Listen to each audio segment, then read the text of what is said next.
Hi y'all, welcome to Florida. My South Florida road trip adventure has begun and I'm on Lake Ida right now. This is a freshwater canal system lake. South Florida, it's got all these canals. Everywhere you look, there's just water flowing and it occasionally opens up into these bigger lake-like areas. They're smaller lakes really, but there's a ton of fish in here. Both freshwater fish like your bass, bluegill, etc., and also some exotic species like peacock bass, cichlids, Oscars, things like that. So you cast your bait out, you never know what you're going to get. It could be literally anything on the end of the line. And I love fishing here. I've come down here the last couple years and caught a bunch of fish and a bunch of different species of fish every time I've come. So I'm kind of on this Lake Ida has like an upper and lower section. I'm on the upper end right now and we're going to start right here, work these docks, work the shoreline, just beat the banks around through here and see what we can get. And I'm gonna bring y'all with me. We're going unedited, raw and uncut, so you're gonna see it all from right now. And I'll put y'all in the chest here and get my shades on and start making some casts until I roll out of here this evening. I'm gonna fish till about dark. It's around 2 o'clock right now. And so we're gonna fish the afternoon shift, but we're gonna start throwing this. I'm gonna fish about 3 different baits today, maybe 4, but this one right here is my favorite ultralight bait. That's a 1-inch Gulp minnow. It's the smelt color, kind of a gray and white color. I got 2-pound test line on my ultralight rod. That's a St. Croix Panfish Series rod, a 6-foot long ultralight action, and a 1,000 size Daiwa reel with the 2-pound line. And we're just gonna start here and just make our way along. The other baits I've got with me, I've got a crappie magnet tied on, which is a little bit bigger jig. I've got a sumo spoon. And as we get closer to sunset, I may bust out a whopper plopper. Throw a topwater a little bit too. We're just gonna offer these fish a variety today, but I definitely wanna get started with the Gulp here and see what we can do around these docks and see if we can either bust some them big copper nose bluegill or some peacocks or something right here. I'm a little concerned with the exotic species because it's a little cold snap going on down here in Florida. When I was in Tennessee, we were having afternoon temperatures in the 60s. Today in Tennessee, I left yesterday, started my drive down here. Today in Tennessee, the high's in the 40s. We had a big cold front come through up there. Well, that cold front also hit Florida. Now, it's still very comfortable out here today. It's mid-70s out here. It's perfect. It's paradise down here, folks. But the morning temperatures this morning was in the 50s. And these exotic species, your peacocks and your cichlids and things like that, they don't like that cold weather. This right here where we're at today is about as far north as you will find peacock bass in Florida because they just can't survive. They don't handle the climate. So I don't know how the weather system, this temperature drop, I don't know how it's going to affect the peacocks. But the other fish species, the bluegill, and there are some massive, dinner plate sized bluegill in this body of water, the big copper nose strain. It shouldn't affect them at all. It shouldn't affect the bass at all. So we got one right here, by gosh, just like that. Oh, that's a crappie. I think that's a crappie right there, folks. How about that, folks? I ain't never caught a crappie here, but I guess they got them. Well, fish number 1, just like that. I was trying to reel it in, make the next cast. That ain't a bad crappie. I might spin back around and make a couple more casts here. He's dark too. I don't know what crappie have to be size-wise to keep them here, but I would say this is probably a keeper size no matter what, because he's over 11 inches. How about that for fish number 1? I bet a slab of a crappie. Nice. Let me do this here, folks. This right here is such a surprise. This may be my thumbnail. Let me just hold this out here, folks. Y'all bear with me a second. I told you y'all along for the ride here, man. Let me just hold that fish out. Just like that in front of the camera. Y'all may see him again in my thumbnail of the video if that picture turns out. All right, well, hey, how about that, folks? Fish number one, daggone crappie. I've fished here the last 2 years. I've never caught the first crappie, so that's a different catch, by gosh. Nice. Well, I'm gonna spin back around. We'll make some more casts right here at this dock. We got some construction work going on over here beside us. Y'all may hear that on the video. I got the fancy pants microphone, so hopefully it won't be too obnoxious. But once we get on up here, away from them, they're not really doing anything right now, but as I was coming up, they were running some pile driving thing over there, putting in that retaining wall. So it may be a little bit obnoxious here in a minute, but we'll get away from it shortly. But I'm gonna go ahead and spin back around, man. There it is, I told you. Pile driver, or jackhammer. What do you call it? Pile driver is what, a wrestling move. Jerry the King Lawler used to do a pile driver. Stone Cold got pile driver by Owen Hart and broke his neck. Let's just make another cast or two here. I promise you it'll end in a second, folks. They're pounding away over there. They're working today. Me and you's out here fishing, having a time of our lives in paradise, and they're up there just working away. I know that crappie probably wasn't alone. But anyway, folks, I'm down here. I got into Florida. What a cast right there. What a cast. I got into Florida last night about 10 o'clock. I started my drive yesterday morning and ended up driving all the way down to South Florida last night. So got in about 10. I slept in this morning. Here's another one. I don't know what he is.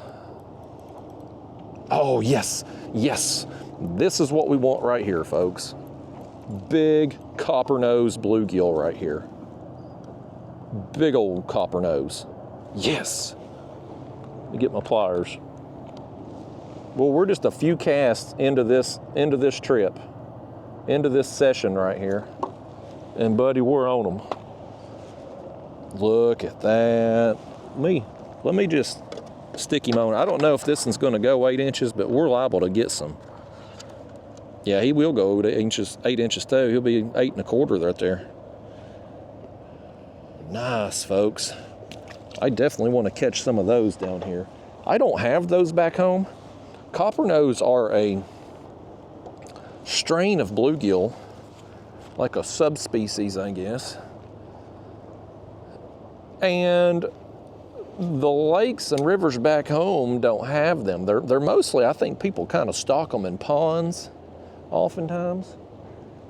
But Lake Ida here, again, it's a canal system, lake. It seems to have a good population of them, and there's some big ones. And I mean, I got some dinner plate size last year. And I was really looking forward. Y'all, my regular viewers, you know I love me some ultralight fishing. I love catching bluegill. And back home, if I catch a 8-inch bluegill, that's a good bluegill on public water. Right, I mean, the northern strain bluegill, like that's a good fish. Down here with these coppernose, hell, 8 inches is gonna be the minimum size you're gonna catch. Yeah, it's so much better a fishery down here for them. So we're gonna cast around this afternoon, just working all these docks, the shoreline. We're just gonna beat the banks, man. We are gonna be fighting the wind a little bit too. You're gonna see me battling it. The wind is supposed to be up the next 3 days, unfortunately. I'm fishing the mainland of Florida here for really 2.5 days. Today, I'm filming this on a Thursday. I've got tomorrow, and then Saturday, my girlfriend is flying in. Her flight gets in sometime around midday. I can't remember what time it is. I should probably double check with her. But she's getting in around midday on Saturday. So I'm gonna have Saturday morning to fish here on the mainland. And then I'm picking her up at the airport, and we're going down to the Keys for a week. So I've come down early. She's off work next week, but she couldn't get these days off. So I was like, well, I'm just gonna go ahead and go on down And I'll fish around here. I'll hit Lake Ida. I'll try to do some shark fishing. Here comes Pile Driver again. Y'all holler at Jerry the King Lawler, wherever he's at, tell him the pile driver's going on. That's distracting. I'm trying to tell y'all stories and stuff, and we got the jackhammer happening back there. But anyway, I'm gonna pick her up. We're gonna go down to the Keys, fish down there. And then I've got to drop her off at the airport next Saturday.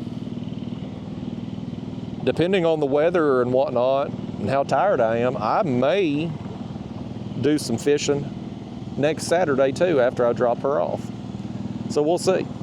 But I got up this morning and I drove down to the Everglades because I thought with this little cold front they've got going on here in Florida that the Everglades being farther south might be less affected.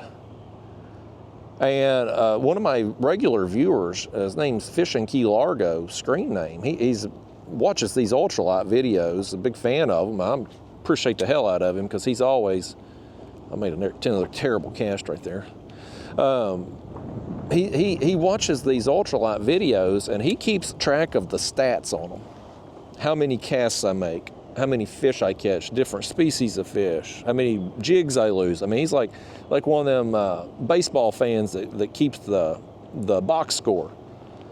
And so I appreciate the hell out of him. And he lives down here. And he told me about a place that I could easily launch a kayak in down there in the Everglades. And so I went and hit it. And I fished it for about an hour this morning. And I did not get a single bite, man. I just didn't have anything going on. Wasn't seeing any fish, didn't get a bite. And so I pulled out of there. I said, you know what, I'm gonna head back north. Because I knew here, even if we couldn't get on any exotics, if they were just kind of shut down, lockjaw, we would still have a chance at these big copper-nosed bluegill, some bass. We got something right here that just nailed me. Could be a bluegill, could be a crappie, could be anything. Oh, another big one. Oh, come here. Yes, folks, look at this. Oh my gosh, look at this thing. It's huge. Look how tall he is. Look how tall that thing is, man. No, easy. Well, he don't want to be measured, does he? These fins on that thing, buddy, they're sharp too. He's 9 inches long, but look how tall he is. Look how daggone tall he is, man. Let me put it, my board starts here at the 8-inch mark. I want to see how tall you are, fish. You calm it down about 4 notches here, buddy. We're going to put you right here, and I want to just see how tall that thing is. Curiosity. And we got him on the 8-inch mark this way. The meat of him ends about 12 and a half. So he's 4.5 inches tall. 9 inches long, 4.5 inches tall. Is that incredible or what? I mean, amazing. Absolutely amazing, folks. And listen, I know some of you out there maybe ain't into bluegill, okay? You know, it's a kid's fish, right? Everybody starts out bluegill fishing, and they outgrow it. I never did.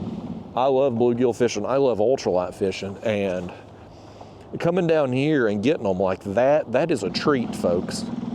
Because even back home, you know, I'm on a hook. Throughout the year, I do so much ultralight fishing.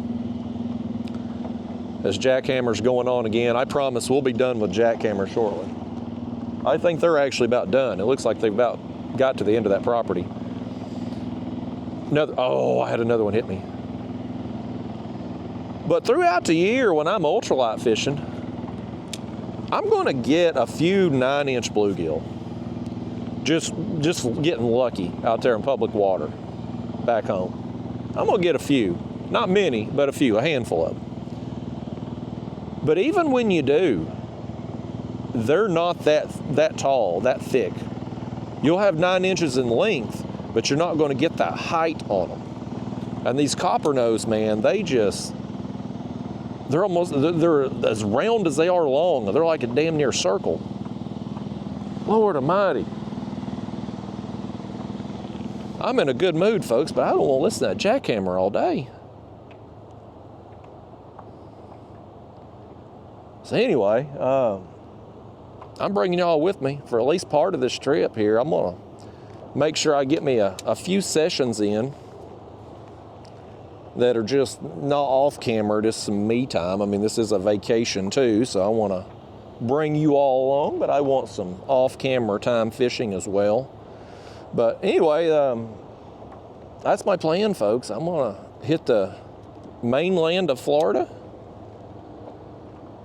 today, tomorrow, and Saturday morning, and hopefully have better. We're already having a better session right here than what I did when I went down there to the Everglades this morning.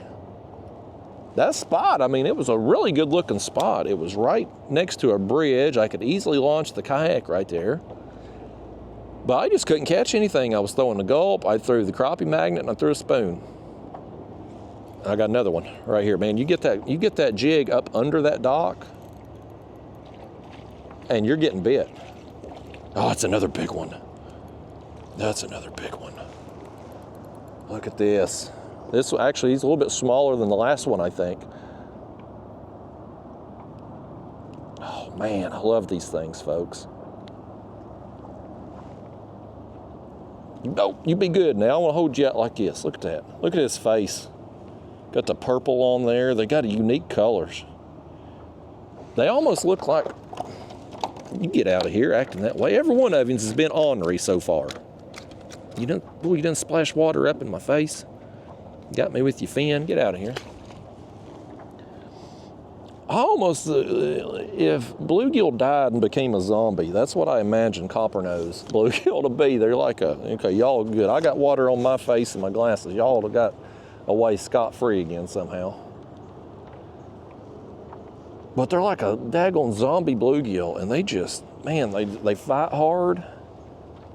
Bluegill fight hard anyway, pound for pound, but these, I guess because they are a little bigger, they just seem to be noticeably stronger.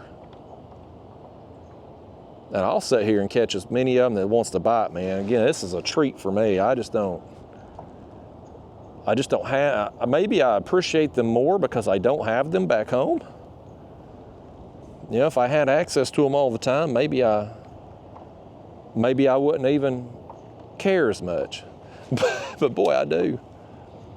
I had a person tell me last year, or year before, that there wasn't no bluegill in here, that they couldn't compete with all the exotics and stuff. And I said, well, these must be, here's one, he nailed it. Like, these must be a figment of my imagination then. Because I sure seem to catch a bunch of them. I got a bunch last year, and this is what, number 4 right here. It's another good one. Boy, look at that. He's got the purple on his face there too. Is that cool or what? No, he's gone. Ain't none of them happy about getting a picture, that's for sure. I apparently won't be getting any pictures with any of them on the front camera. I have lost, we got our first, there's another one. Man, if you get, they're up under this dock. If you can get it back up under there, you're hooking something about every cat. Oh, that's another crappie. That's another crappie right there. That's a slab too. That's a slab. We'll net this one. Get in there, buddy.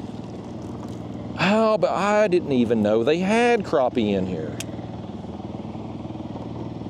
Never caught a crappie on my previous trips down. And here we have now, got 2 in 10 or 15 minutes. I guess the daggone pile driver over there's got this thing all they got these crappies stirred up or something. Let's put him, oh, almost gonna throw you on the board too, crappie. I wanna know when I can, I wish I knew. That, and there's 12 inches, folks. That's a 12-inch crappie. Man. That is awesome, folks. Here comes the sun out. Let me try it again for a thumbnail with the sun out. It's a little bit cloudy out here. Let me hold him out like that. Nice, man. Holy cow, folks, I can't believe 12-inch crappie. We got bluegill and crappie both all up under this dock. I'm gonna spin back around. You just gotta get it up under there a little bit. I gotta get another gulp. He flung the gulp off. I'm throwing this 1-inch gulp. This is my favorite ultralight bait ever. And so I'm bringing it with me, of course. Like I gotta bring it with me down here, especially for this freshwater fishing. Now, I won't throw this much once we get into the salt. I will throw a little tiny jig head, but I will be throwing a piece of shrimp on it, like a piece of shrimp or squid, just frozen. You can buy it at any of the bait shops down here. Cut it up in pieces and put on a jig head and toss out around the bridges down there and the docks and stuff. And man, you get everything on shrimp. But up here in the freshwater, for sure, I'm gonna be throwing this gulp. As the wind blows us off a half a mile. The wind, boy, we're kind of shielded from it here where we're at. And we can kind of hide a little bit fishing these canals, but it's supposed to be 20 plus miles an hour at times today. I was definitely more exposed to it this morning when I tried fishing down there in the Everglades. I was getting pounded with the wind. But tomorrow it's supposed to be 20, 25 miles an hour, and so that's really going to limit what I can do. There won't be no going offshore up here. That's for dang sure. It's going to be too windy for that. I'm going to have to keep it either freshwater, or I may go try the Intracoastal tomorrow, because I think I can probably hide from it there and maybe do some shark fishing. We'll see. What I'm going to do, if we get any exotics today, any like Oscars or Mayan cichlids or any of them aquarium fish that are invasive and they're not supposed to be here anyway, we're going to keep those and stick them in the cooler, and I'm going to use those for shark bait if I end up going tomorrow. If we don't get any exotics here, then at some point this afternoon, we'll keep some of these bluegill and we'll use them for shark bait. I guarantee you a shark eat them too. A good and fresh piece of cut bait, they'll eat them. I don't know what the restrictions are on bluegill, but I guarantee you can keep them. And we're gonna have no problem meeting any minimum size requirements, so I'm not worried about it. I don't know about the crappie. I don't know the size restrictions on crappie here in Florida, and I don't know if they are a legal bait to use or not. Some state, back home in Tennessee, we can use crappie for bait as long as there are minimum size requirements, 10 inches back home. But some states you can't. And so I don't know about Florida, so I ain't gonna risk it, and I'm not gonna sit here and waste time fishing, looking up regulations that I really just don't care about. Because I know we'll either get some exotics and I'll use them for bait, or we'll keep some of these bluegill and use them for bait. Either way, we're gonna have a problem getting bait. But I don't know what I'm gonna do tomorrow. It'll be a game time decision probably. I may go somewhere where Jackhammer Man ain't tomorrow. Lord almighty. We done lost half the audience because of that damn jackhammer over there. I hope the fancy pants microphone's bleeding most of it out. Or drowning most of it out. It's drowning out my brain cells. I can't get my words out. I don't know how them guys can do that all day. I bet you they go home feeling like their insides are shaking, because it's got to be vibrating the hell out of them over there while they're doing it. Even standing on that boat, it's got to be vibrating. We may switch this Gulp out in just a second, folks. The tail on this one's kind of curved. I did have one hit me just then. I'm gonna watch this thing fall. No, I don't like it. This is a deformed. You see how it's deformed right there? It's helicoptering down, and we've made several good casts, and we ain't getting bit. Now, that tells me it's probably because of the bait. That one's straight. I probably should have put another jar of Gulp in my cup there before I come down. We may go through these. Won't need them once we get to the Keys, but we need them today. And we need them maybe tomorrow or Saturday. I'm about to blow up on these fish right here. I'm gonna spook them all if we ain't careful. Don't matter if we do, there's plenty more docks down through here, and we're gonna catch fish on most of them probably. That's my guess.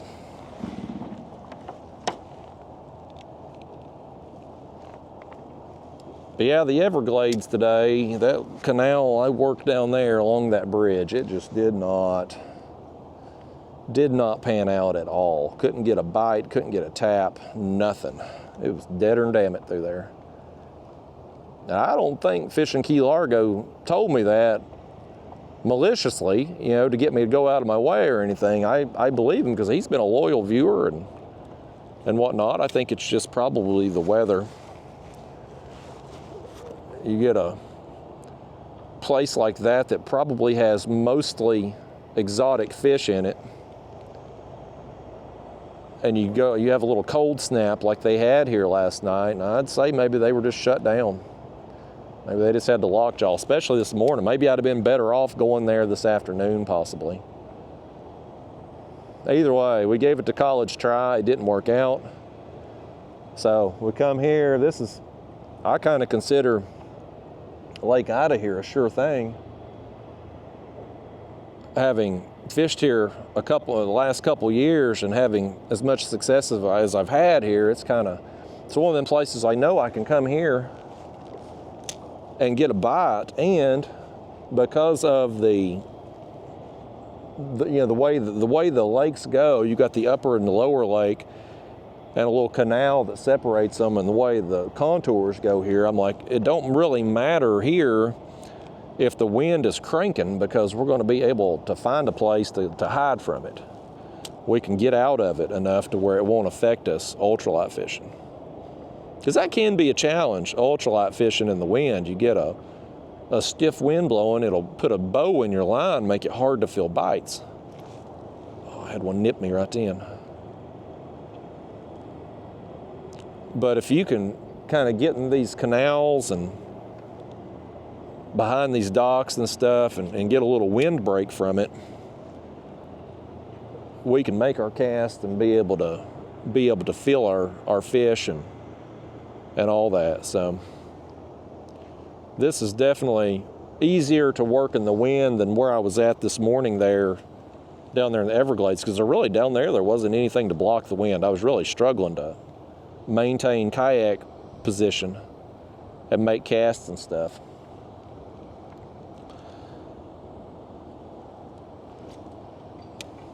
I kind of want to take out before we leave this dock, it seems like they've kind of shut down here. But I want to take out my other rod. I brought 3 rods out here. And I want to throw that heavier jig with the crappie magnet. I'm going to try to skip it up under there a good ways. It's a little bit larger profile bait. But we've got a 1/16 ounce jig. 1/16 ounce jig head. That's a white and chartreuse crappie magnet. Light action. It's a new rod. It's a St. Croix Panfish Series rod. It's the same model of rod that my ultralight rod is, but it's a newer model, and they've cheapened the handle here. I don't like this handle. They've went plastic instead of cork. I don't really care for it. But overall, the rod blank itself seems to be pretty good. I've got 6-pound test line on it. We've got a 1,000 size Daiwa Regal LT reel. So a little bit heavier line. We've got a little bit bigger profile bait. And I'm gonna try to get this jig way up under that dock over there. I'm letting the wind push me right now.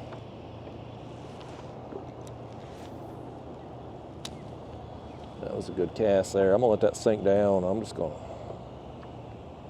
slowly swim it out of there.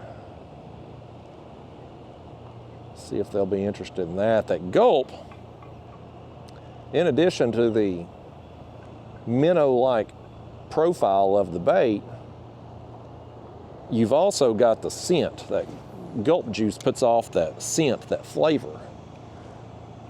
And I think that makes a big difference as far as getting fish to bite. This crappie magnet, it's just regular plastic. So, no, there's no scent on here. Yeah, we got that one way up under there. If we don't get one on this cast, we're gonna start making our way on down and get away from the jackhammer over here. I thought they were about done.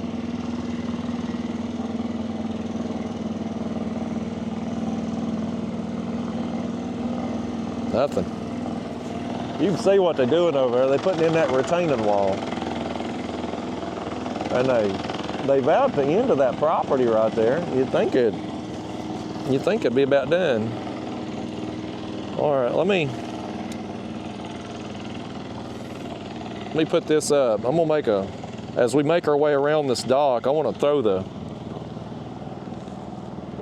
Gulp on the other side, hit it from a different angle before we move on completely from it.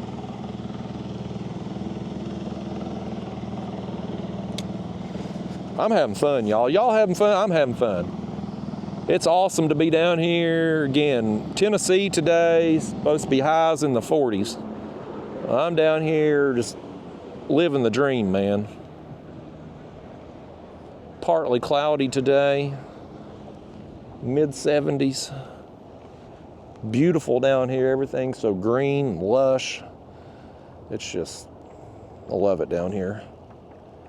I wouldn't want to live down here all the time. Especially wouldn't want to be down here in July or August. But this time of year, man, this is living, folks. I don't know where jet ski man went. He went behind us. I hope he went on out to the other side over there, the lower lake. Yeah, this will be our last cast here in front of this unless we get one. We're gonna hit it from the other side and then we're gonna, well, I got one. Just like that. We might make another cast or two here. Oh, it's another crappie. I think this one here is a little smaller. A little bit smaller. He's probably, whatever their keeper size is, I'd say he's probably close to it.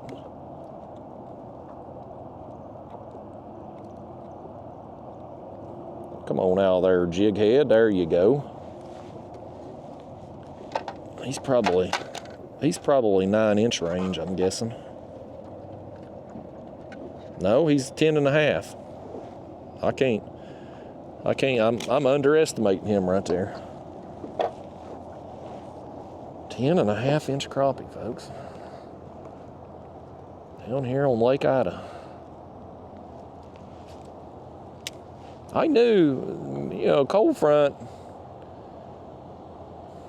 yeah, it can mess with fish, especially in the upper part of the water column or in shallow water like these canal systems here, but I knew it wasn't going to affect the freshwater, the native fish, I guess would be the best way to say it. I knew it wasn't going to affect them like it would the exotics. I hope we get on some though. That's part of the appeal, the part of the fun of coming down here is catching the peacocks and the other aquarium fish, if you will. That's really what they are. People had those fish in aquariums, those cichlids and Oscars and stuff, and they outgrow the tank. They let them go because they don't want to kill Bobby and Susie's pet, you know, so they don't want to hurt their kids' feelings.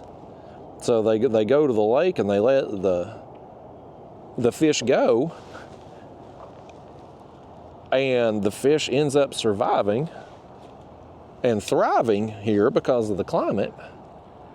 And then they breed with other people's pet fish, and the next thing you know, you've got a ton of invasive species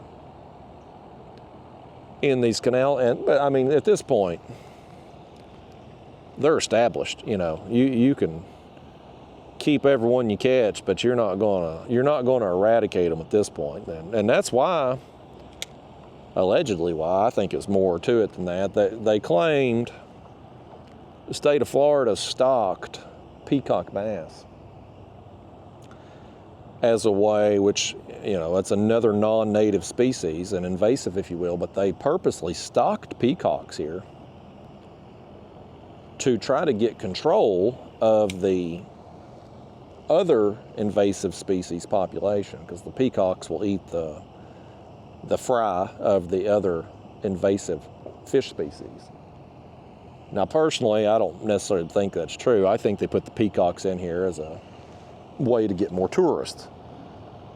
Get more tourists coming down here fishing for peacocks. You know, if this is the only place you can catch them in the United States, of course it's going to bring some people in. Who doesn't want to catch a peacock bass? They're fun. They're awesome. So,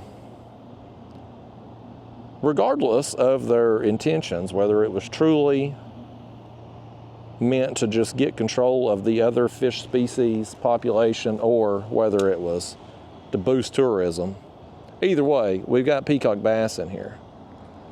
And I hope we get a few today. I really want to, I don't know how much time we'll spend with it, but I would like to work that spoon a little bit, the sumo spoon. Where'd my jig go? I hit something. There it is. Must have hit that dock and bounced off. That spoon,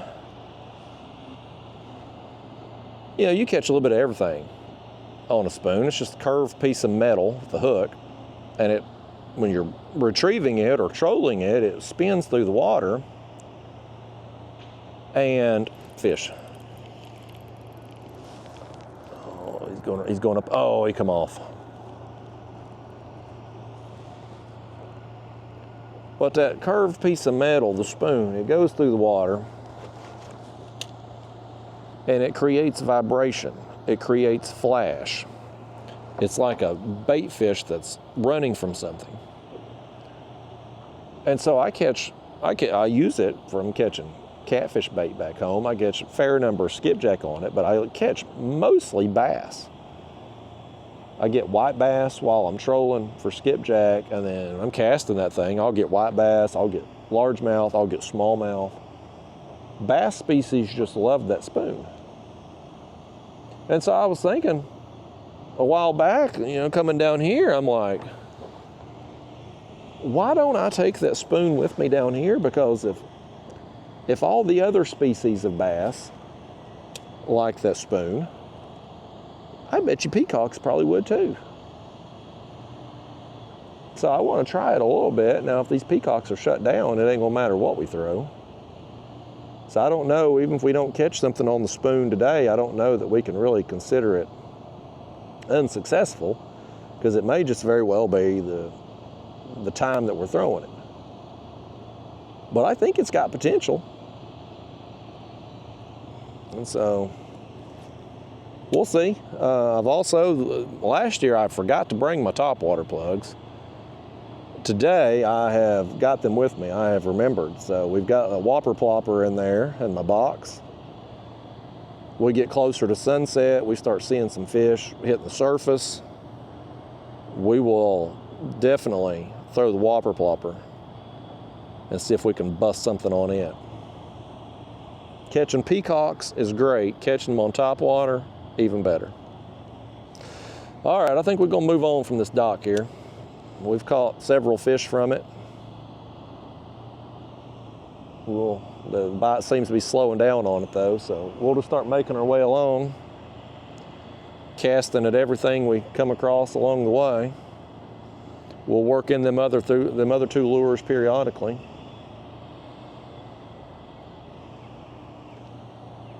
Well, before I turn around here, I'm just going to throw a couple over there, right there on that retaining wall.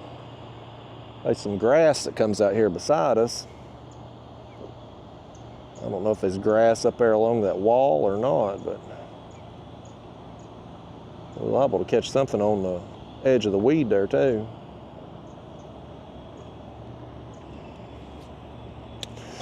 I think I was starting to tell you, and something interrupted me, either the jackhammer man or a fish one. There goes a damn bass boat right through there. He's a hitting and a getting it right there. Going through that canal, it's barely wider than his boat. They're gonna kill somebody. But I think I was trying to tell you, and either the jackhammer or a fish one interrupted me. But we've had a casualty on this trip already. I don't know where my camera mount is. I had it in the Everglades. I don't have it now. Now it's possible it's in my truck. I hope it's in my truck. It's also possible when I flip the kayak on its side down there in the Everglades to put the wheels on so I could roll it back to the truck. It's possible my camera mount fell off, I didn't notice, and I've left it there. It could be down there on the ground right now. So that's really unfortunate if that's the case, because I don't have a way to make another one. It's kind of my camera mount's kind of a DIY job. It fits into a Scotty base, which I have there on the front of this kayak. I've made a ram ball to Scotty mount base that my DIY mount will fit into, and then I can take my camera that's here on the chest and move it from my chest up there and back and forth as needed. So, and I'll get pictures for myself, you know, when I'm holding up fish and whatnot. And I don't have a way to make another one down here. So I hope it's in my truck, but I don't have it here today. We're not getting any front camera pictures today, that's for damn sure. So if I catch something cool and I want a picture with it, I'm either out of luck, or what I might could do actually is go to one of these docks, set my camera up on it, and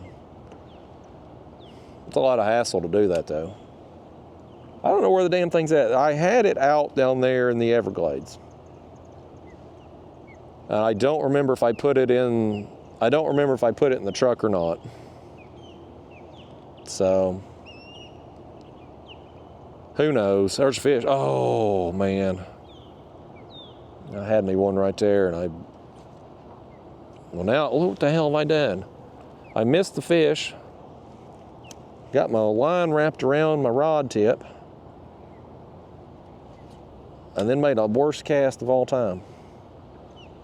Y'all didn't see that. Pretend that didn't happen. Professional at work here, folks. Just like the jackhammer guys over there, they're professionals, buddy. That fish is right here along the edge of these weeds.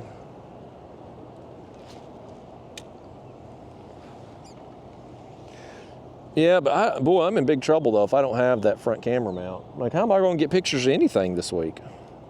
I don't have a backup plan. I've never lost a camera mount before. But I'm kind of out of sorts. You know, this kayak I have here, this is the Hobie Lynx kayak. I've only had it less than a month at this point, I guess. Maybe a month. And I've only had a handful of trips in it back home, just trying to take it out and get used to it.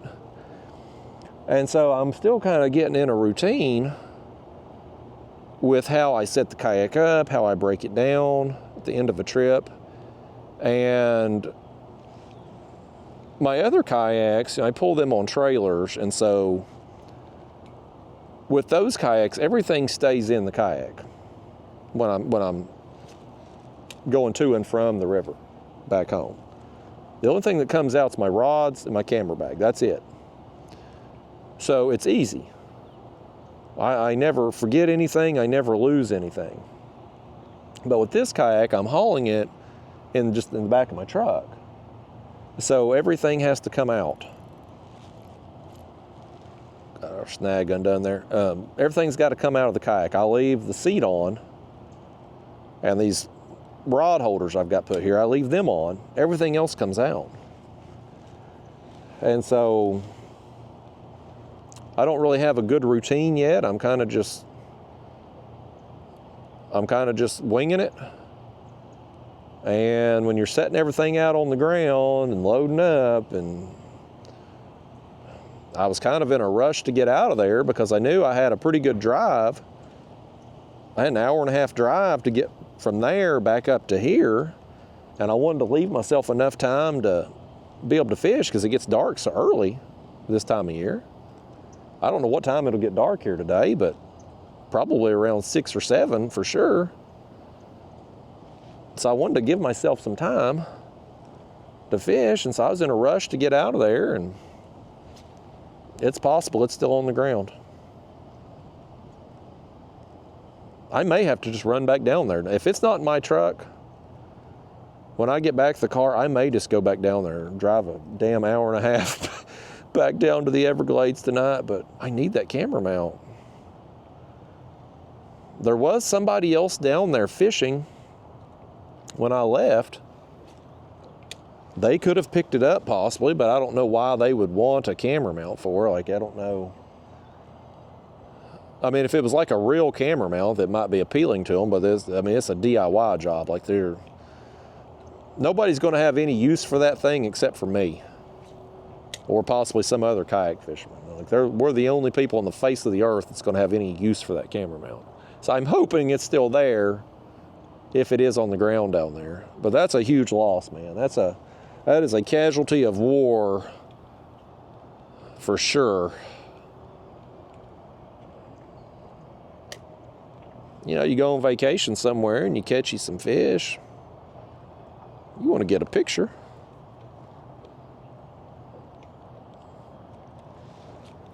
We got an iguana over here on this dock, folks. I'm about to spin around. We got a bird. Oh, toucan Sam's up right there. Oh, curved beak, and there's an iguana right back there toward the back of it. May not be warm enough for the peacock bass today, but definitely warm enough this afternoon in the sun to get the iguanas out. A lot of people down here in Florida don't like them iguanas. They're another kind of one of them invasive type things where they were let out, they were pets, they were let go, and because of the climate, they've been able to survive and thrive, and so now they destroy people's property. They get in there and nest in people's house, under houses and in the roofs and stuff, and so people hunt iguanas down here. That's a big thing. They hunt them, and they've got services like pest control services to get rid of iguanas, as crazy as that sounds.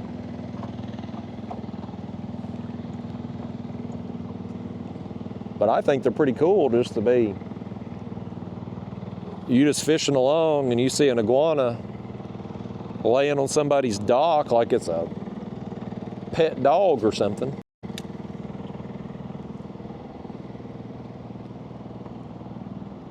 You know what I kind of want to do in places like this? Places like this, instead of throwing the Gulp through here, why don't we throw the spoon through here? Let's throw the spoon in places like this, kind of these wide open areas in between docks. This would be a good place to try it. So here's a spoon, if you've not seen it before, if you're new to my channel, whatever. Again, it's a small curved piece of metal. I don't know what size hook that is, but I've got that on a 10-pound fluorocarbon leader up here to a ball bearing swivel, and I've got a little worm weight above it because these spoons are so lightweight. You need a little weight there to get any kind of casting distance with it. Very important though, this right here, folks, that swivel. You need a high quality ball bearing swivel because these spoons, when you're pulling them through the water, they're spinning. And if you don't have a good swivel, you're going to end up with a bunch of line twists. I mean, it'll be all knotted up in no time. So you got to have your swivel. And I ain't talking about a little $1 pack of Eagle Claws at the Walmart either. You need to buy the $3 pack. Get you, you know, it don't matter what brand of swivel per se, but you need a ball bearing swivel. You're going to have a hard time otherwise. But this is kind of it's a lure I troll a lot,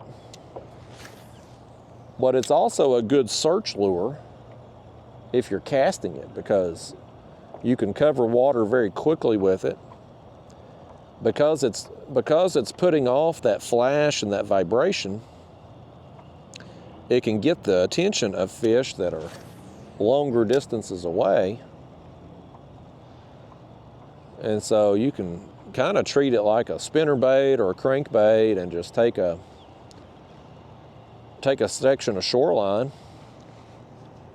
and just work it, man, and work it pretty quickly. And that's what we're going to do down through here of these places in between. Obviously, these docks where fish can get up under and hide, we're going to slow down and fish those a little bit more thoroughly. Try to work that Gulp up in there. But places out through here, you know, sure, we could work the Gulp out through here. Maybe catch some fish. But places like out through here, you know, I'm not expecting a lot of. There's obviously no overhanging cover here. It goes from the yard, that person's yard, out to just the water.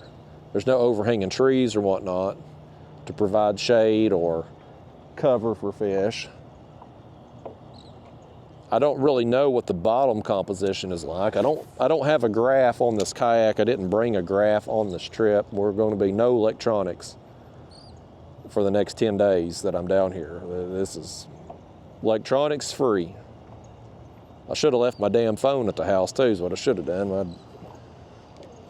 I'd been really good then. Go on a social media hiatus for 10 days, but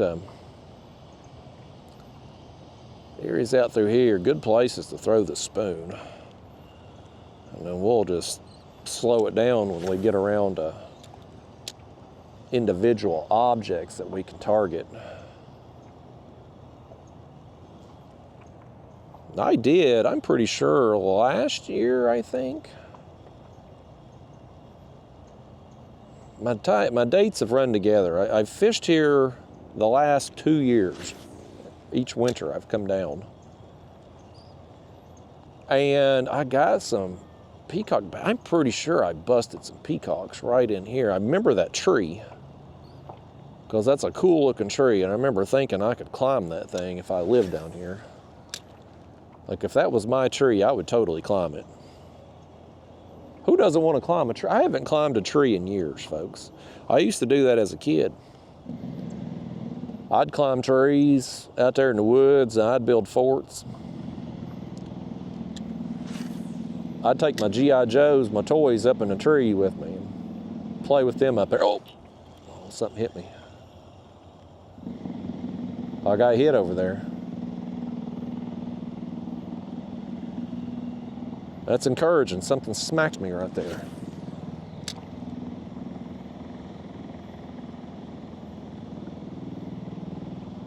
But that tree right there, man, you could easily climb up in that thing.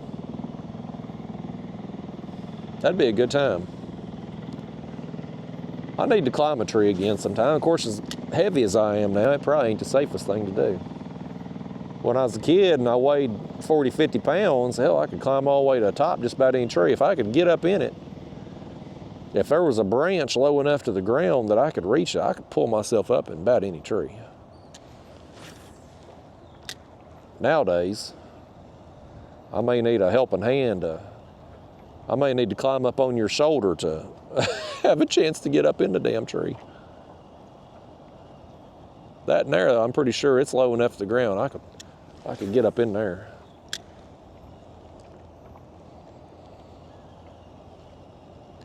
All these properties down here, though, just look so amazing. I can't even imagine what these properties would cost, though. Oh, I had one right there, man. He come up and hit it right there. I jerked it out of his mouth. I saw him come up after it. I think that was a peacock. I think that was a peacock, folks. I'm pretty sure it was. It looked green. Dadgummit, I got excited. I saw him and I jerked it out of his mouth. I'll let that thing sink down a little bit. And he hit it pretty good ways out here too. I don't know how deep we are out here, but it is, you get out here in the middle of this canal or this lake here, and it's got some depth to it. I think it's like 20 feet or something like that. So I don't know how quickly it drops off the shoreline, but it does have some potential for some depth out here. So the spoon being so light, I've got that little worm weight. I think it's a 1/8 ounce. I think I got on. I got some others. If we need to, we could put on like a 1/4 ounce. This 1/8 will give me enough casting distance to be able to function okay. But the heavier weight may help us get it down a little deeper if we end up needing to do so.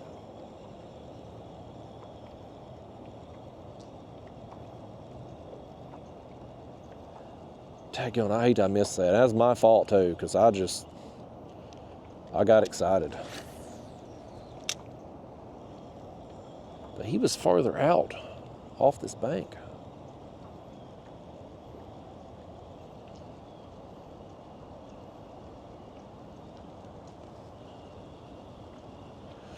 But I don't know what it is. I catch a fair number of skipjack on a spoon throughout the year. Seems like there's certain times in the summer where skipjack are more inclined to eat a spoon than other times of the year. But there's something about this lure that for the bass, man, that they just, and it don't matter what species of bass. I've caught every type of species of bass we have back home. They all just pound this thing. And so I was getting ready to come down here and I was thinking about it. I was like, man, I bet you a peacock would hit this thing too.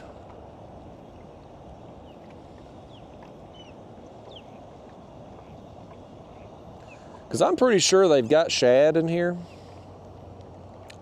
I don't know what the primary forage species is in this lake, but I know I've watched some YouTube videos on people fishing down here, and I've seen people net like small shad. I think they've got maybe threadfin shad. I don't think they have the big gizzards, but I think they got threadfins. So this would kind of represent a threadfin shad that's fleeing, is being chased by something. It's gotten separated from its school and it's just an easy meal. It's kind of isolated away from the other fish. Well, we're a lot more exposed to the wind when we come out in this area, didn't we? The wind really picked up here. We'll make a few more casts over here. Keep working our way around. We get to the next dock, we'll go back to the Gulp. I'm not going to spend a ton of time with this spoon today, but I want to try it some.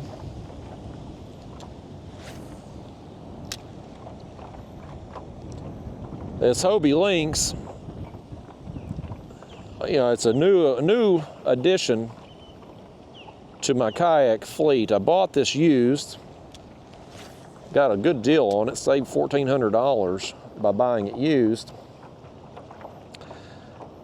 One of my concerns coming down here was the fact that I hadn't had it out in any significant wind. And this thing moves, man. This thing, because I guess it's so lightweight and the way the hull design is, and it's kind of like a stand-up paddle board with a seat and pedal drive, basically, is what it kind of essentially is. I was worried we get into some windy days, and Lord knows we're going to have them the next 3 days here for sure. I was worried it might get blown around a little bit. It might be hard to control it. But so far we're doing okay with the wind that we're experiencing right now. I was having a hard time this morning down there in the Everglades, but the wind it seemed like it was blowing a little harder down there, and it was hitting me dead on, so far we're managing pretty good. And by the time I leave Florida next week, into next week, I will have had enough trips in this kayak that I should be proficient when I leave here. As not only as far as being comfortable in the kayak and actually fishing out of it and whatnot, but also too with my setup and breakdown routine, so that hopefully I don't have any more losses of gear and equipment.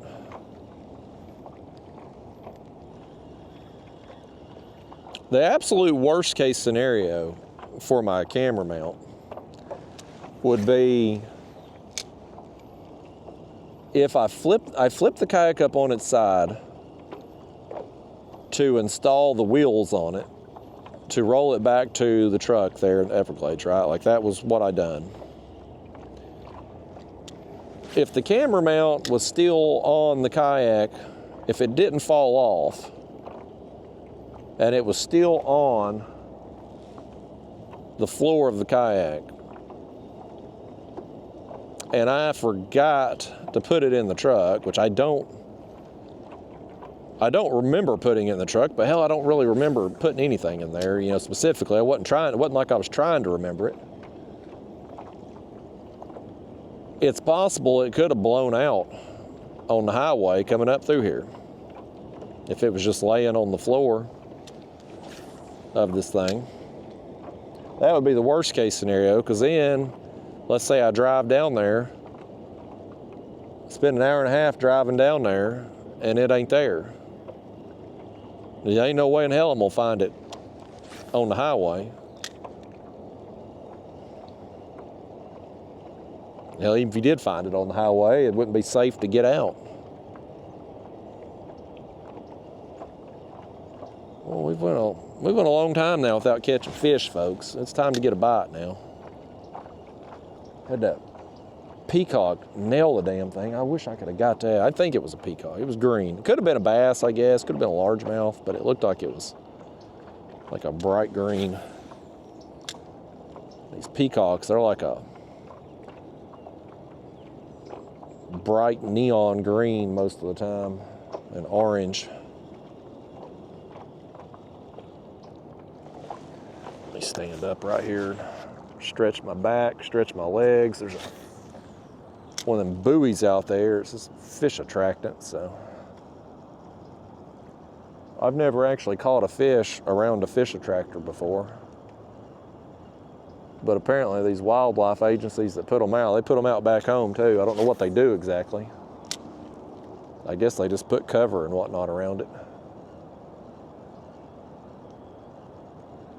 But never in my life that I can remember have I ever caught a fish around a fish tractor. Today could be the day, though.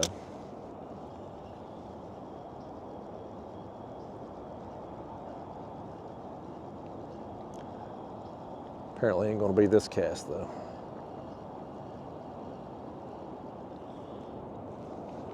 All right, well, let's keep making our way along. If nothing else, at least we got away from the jackhammer. I see some docks coming up here. We'll bust out the Gulp again.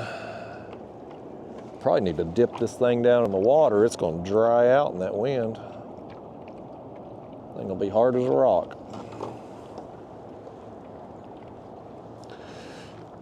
I did have, you know, the losing the camera mount potentially is unfortunate. That's some bad luck, because we got Johnny Speed Racer over here apparently somewhere. Went from one obnoxious noise to the next. But I did have some good fortune on my way back. So I'm coming out of the Everglades, and it's just a long road of nothing, basically. And my gas light's on. Like, I'm desperately needing gas. And finally, I get back to civilization, and my range on my truck there says I got like 7 miles left to go. So, I mean, I was about to be coasting in on fumes. I pull in the gas station, I fill up with gas, and I went inside there to get a bag of ice. And I'm going to come out, and a guy stops me. He says, "Hey, aren't you from YouTube?" I said, "Well, you know, it depends on who's looking for me."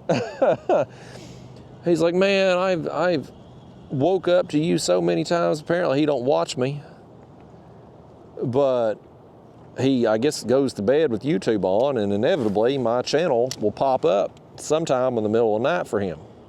And so he said he's woke up to me numerous times and he recognized me.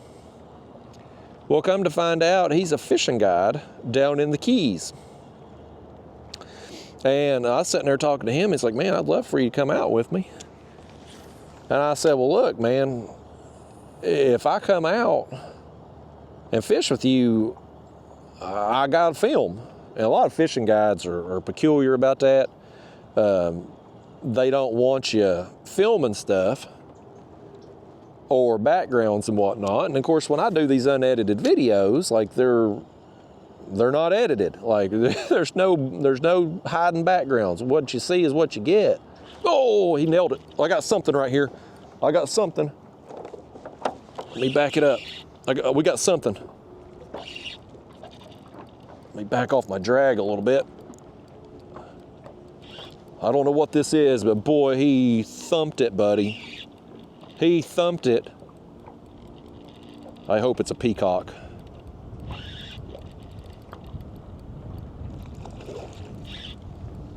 I can't tell yet. I'll keep backing up. I don't want this wind's blowing this way now. I don't want to blow up all. Oh, it is a peacock. Yes. Yes.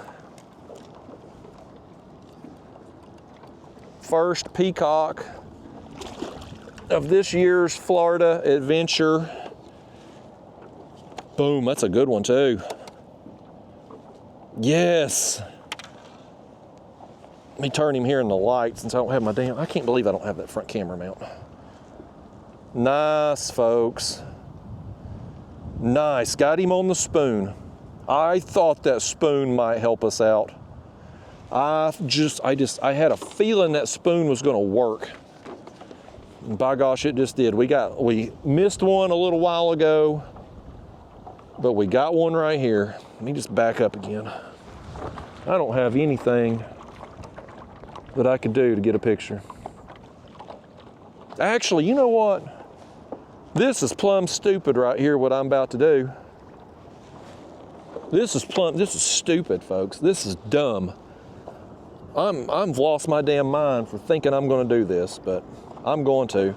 Let me put this fish back in the water just a second. And stick him down there, let him catch his breath. I'm about to set something up. This is so stupid. I'm gonna lose this camera overboard. I can't do this often, but this was the first peacock of the trip. I wanna get a picture with it, man. This is so stupid what I'm about to do. I can't believe I'm doing this so dumb.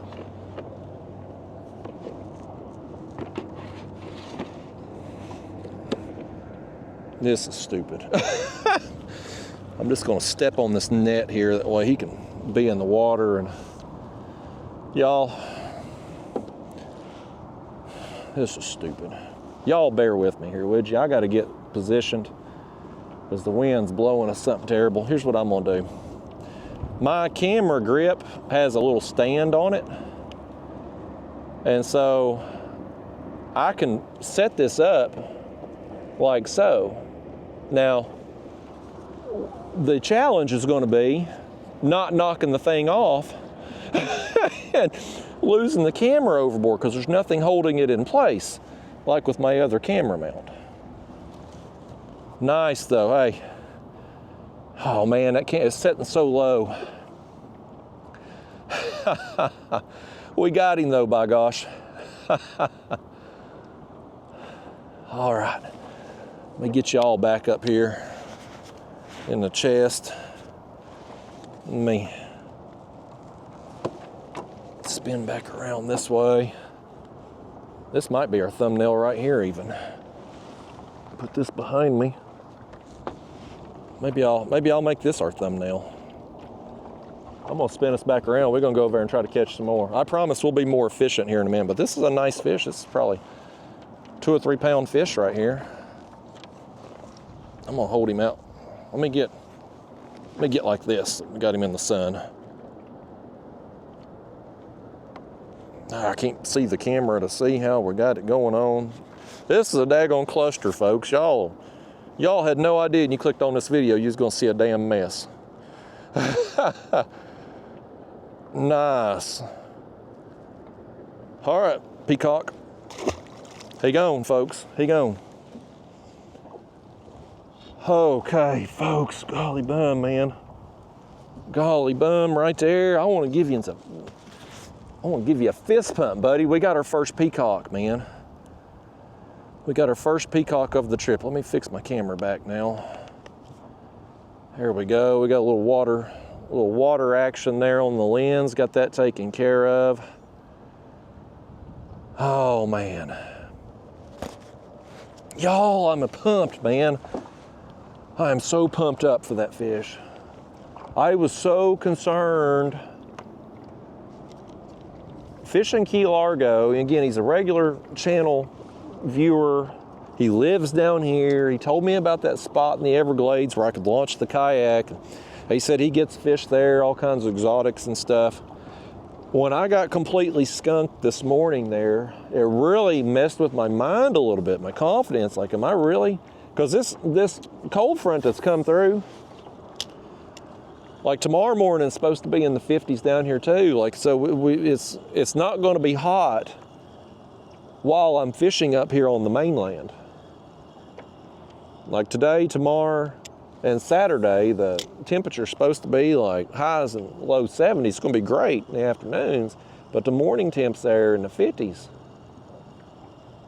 And so I'm like, man, am I really going to come down here and not get any exotics? And like, it was a concern. But that right there, busting that one, I feel so much better now. I feel so much better. I know if I just, because we got that other bite that I missed, and I thought it was a peacock. Now I know for sure it probably was. So now I know it's just a matter of time, just throwing this thing, covering some water. That's what we'll do, man. These open areas like this, we're gonna work this spoon. We get to the docks, we'll slow down, throw the Gulp, try to pick off them copper nose. Let me back us up. Pick off the copper nose, maybe some surprise crappie if we can. We might get some peacocks and some exotics up under them docks too with the Gulp. It's not impossible. I've done it before. We're gonna have us a good time. There goes another iguana right there, folks. You see him on the ground right there? Old iguana. They got a chain link fence trying to keep him out, I reckon. That was a pretty nice peacock, man. He was 2 or 3 pounds.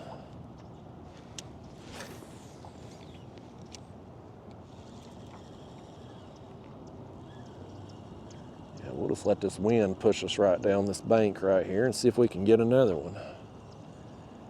And peacocks are schooling fish, so you catch one, there's probably others around. That's why I didn't want to blow up on that spot there when I hooked that one. But if it is kind of a reduced or sporadic bite today because of the weather, then we may just have to make a lot of casts to have a chance getting some more. But man, when he hit it though, golly bum, these things fight hard. They are a hard fighting fish, way harder than a largemouth. Comparable, I would say, you know, a little bit comparable with a white bass, probably, of comparable size.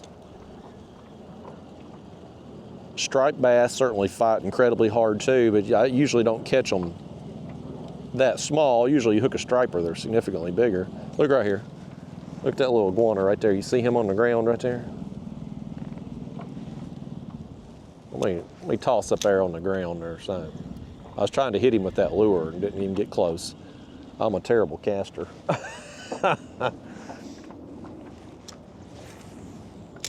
One of them iguanas wanted to come out here with us, I'd put him in the kayak. He could be a guest star of the day. Oh, so anyway, speaking of that, so I was telling a story when that fish hit. So I'm at the gas station. I went in there and got some ice. And I come out and this guy stopped me and said, "Hey, ain't you from YouTube?" And he's a fishing guide in the Keys. And he fishes around Isla Mirada, he says. And that's where I'm going to be staying at in the Keys. I'll be fishing all over down there, but the place I'm staying, the resort me and the girlfriend's staying at, is in Isla Mirada. And so anyway, him and I are sitting there talking, and he invited me out to fish with him while I'm down in the Keys next week. He gave me his card and his phone number, and just told me. I told him I couldn't commit to anything at that moment because I'm not sure what all the girlfriend has planned for me. I got to get with her and see if there's any certain days that she was wanting to do something, because my plan was to just kind of have me and her time and then just fish around that, like whatever she was wanting to do or we were going to do together. Just if me and her were going to do something in the morning, I might fish the afternoon, or vice versa type thing. So I told him I would get with her tonight and see what the plan was and get back with him and try to go on a trip. But I told him, I was like, look, I'm doing these unedited videos. I can't hide nothing. And a lot of these fishing guys, they don't want you filming stuff, whether it's some secret thing that they do, lure-wise, or especially when it comes to spots, specific spots. And the guy, he mentioned, well, there's some places maybe you can blur out the background. I said, no, I don't do that. Well, there's no blurring backgrounds. I said, I don't have the computer ability, the computer skills needed to be able to blur out backgrounds. And I said, I just don't, that ain't what I do on this channel. We don't hide stuff here. And so anyway, me and him sat there and talked, and He's like, you know, we got some places we can go and whatnot, and it won't matter, he said, as far as backgrounds and stuff like that. He said, well, you know, we get on some fish. So I think me and him at some point, if everything still works out, boy, that Gulp shrunk up fast, didn't it?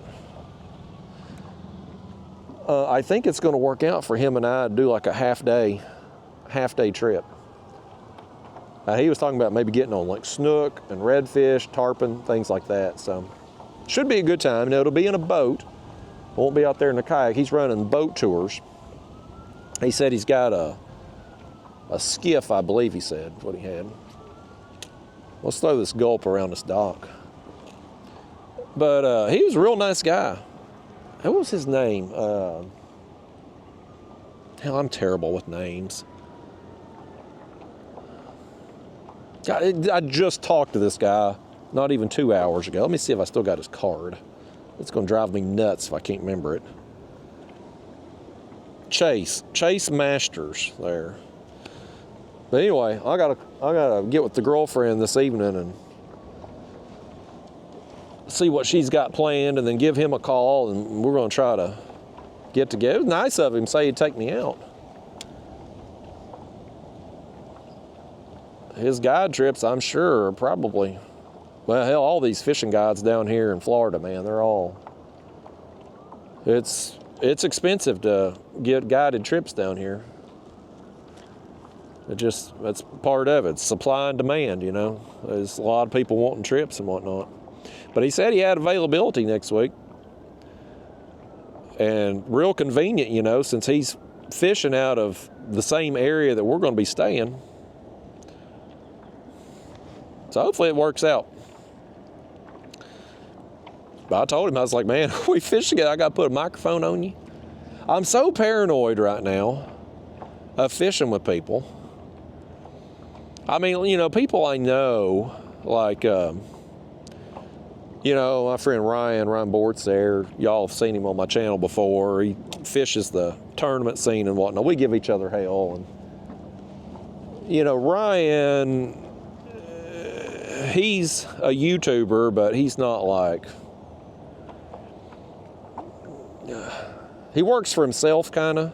You know, he's not a full, well, I guess he technically is a full-time YouTuber, but he does a little bit of everything anyway. He ain't got nobody to answer to. He's his own boss, so I'm getting at. And there's one. Let's see what we got here. It's right off that dock post right there. What is this? Oh, it's another big copper nose, man.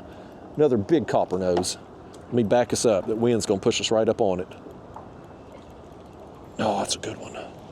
Boy, this one right here's got some girth to him. Oh, I just unhooked him right there as I was trying to lift him up. Well, ain't that a doo-doo? Dadgummit. Let me get this rod out the way.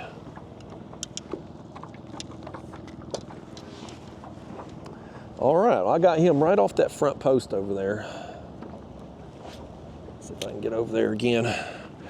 So anyway, you know, I don't mind filming with Ryan because I know him. I know there's nothing him and I are going to talk about on camera that's going to be a problem for him, with him being his own boss and whatnot. I filmed with another YouTuber a few months ago. This is why I'm paranoid. I filmed with another YouTuber a few months ago. And I drove 2 hours to meet him. We fished together. We had a productive day, caught some fish, had a good time. I drove 2 hours back home. And I got a message from him later on that evening. It's like, man, you're probably not going to be happy about this, but I really don't want you posting that video. You know, because he wasn't comfortable with what we had talked about, like with his job. Like I didn't think we talked about anything bad. But like he's not a full-time YouTuber. He actually has a job and a boss, and it's like, you know, and you know how the world is today. This culture, politically correct culture we live in, if you say one wrong thing, hell, you don't just get canceled off social media. They want to run you from your job too. And so anyway, he wasn't comfortable with it. And I'm like, you know, that really sucks for me because, you know, and I didn't post the video. I just scrapped the video because I don't want to get him in trouble with his job potentially, even though I thought it was the whole argument he was making about it was completely idiotic, stupid. There's no way in hell. We didn't touch on anything that day that was going to get him in trouble.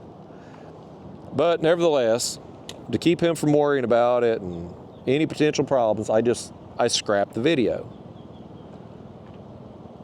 But, you know, that sucks for me because that's like a lost day of wages. I mean, YouTube's what I do for a living. So that's a day of lost wages over something just stupid. Like if I had just went and fished on my own, I would have got a video and no problems. But because I had him in the video and he wasn't comfortable, even though he knew the style of video I do before I went down there and met up with him to fish, you know, it's since then I've been a little hesitant to fish with anybody. So I don't want to have a situation where, like, you know, this fishing guide I just met at the gas station recognized me there on YouTube. I don't want to be in a situation where I go out and I film with him and then he calls me up afterwards and is like, you know, really don't want you posting that video, or if you post it, edit out this part of the conversation or edit out the background here. Like, I'm not going to do that. Like, you know, if somebody's going to fish with me, you just got to be comfortable with being uncomfortable, I guess. I mean, just, you know, watch your mouth. Don't say anything that's going to blow back on you. That's all I got. I don't know. Like, that's just the style. I want these videos to be real. There's too much crap on YouTube as it is that's just staged and it's fake. And like, I want these videos to be the opposite of that. I want them to be real. I want them to be authentic. I want it to be like you're out here with me experiencing these trips. And so if I've got somebody else with me that I'm fishing with, I want it to be like you're there and a part of that conversation too. And if I have to edit out parts of the conversation, or if I have to hide backgrounds of where we're fishing at, that doesn't make it seem like you're welcome to be here, does it? You know what I mean? Like if I was watching that style of video and someone edited out part of their conversation or hit a background, I wouldn't feel like they really wanted me there, like I was welcome. And so I don't want that for my channel here. I don't want that for these videos. And so anyway, since that happened back in the summer, I've just been hesitant. I've been real hesitant to fish with anybody on camera, especially somebody I don't know. It's a gamble putting somebody I don't know on camera anyway, because, you know, I don't know them.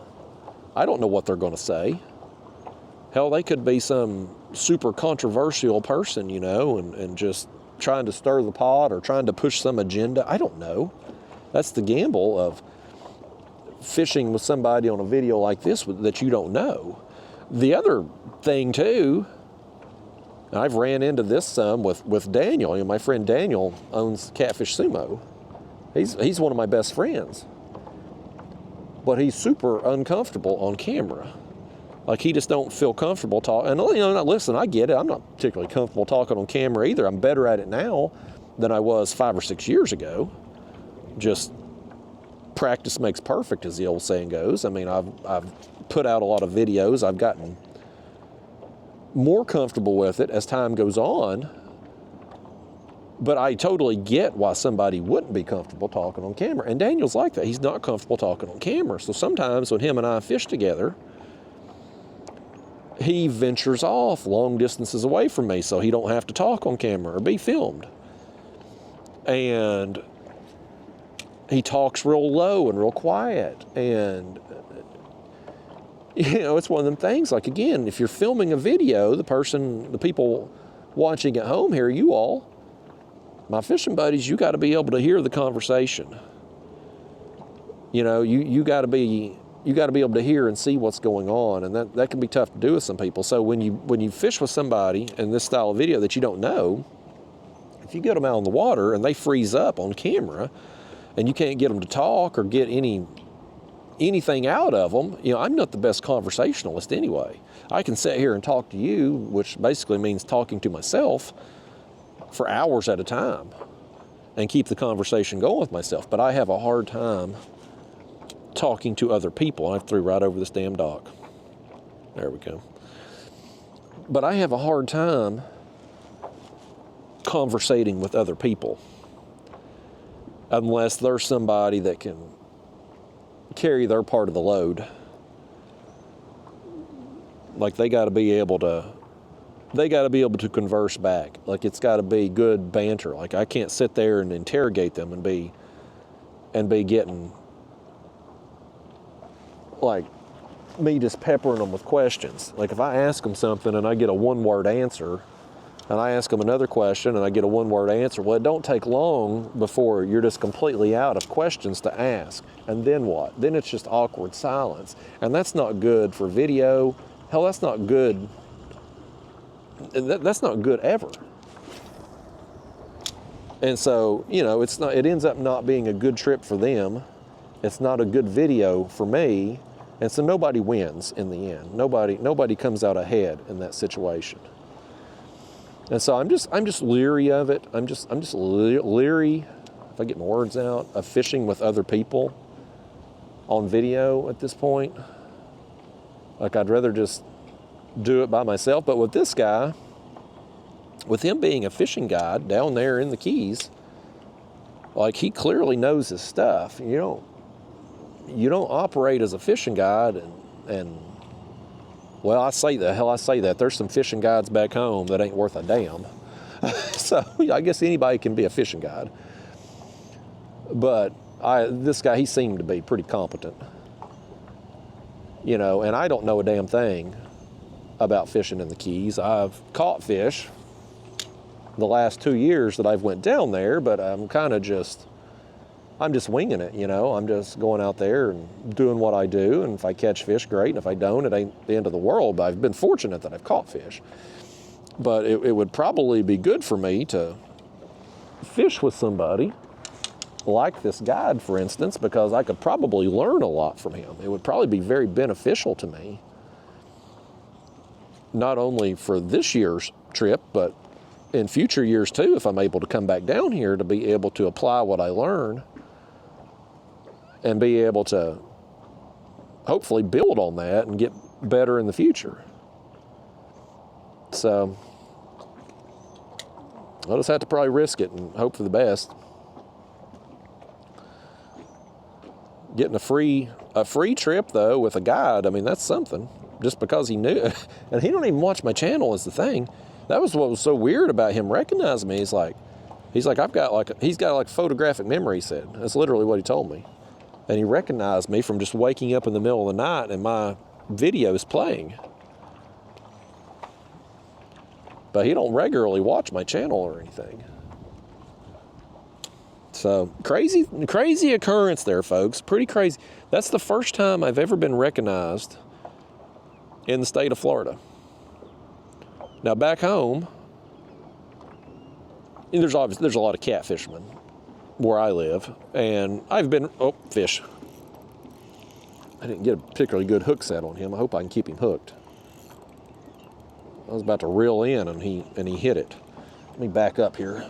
I don't know what this is yet. Oh, another one. Another copper nose blue. They are around these docks, man. They are around all of these docks down here. This is another good one. Where's my pliers at? He's ate it kind of deep. There we go. Folks, look at that. Oh, well, he's gone. He ain't gonna be looking at that. He said he ain't got time to be looked at. Dadgummit. I can't keep hold of them damn things. They seem to be around all the docks down through here. You've got the bluegill on the docks.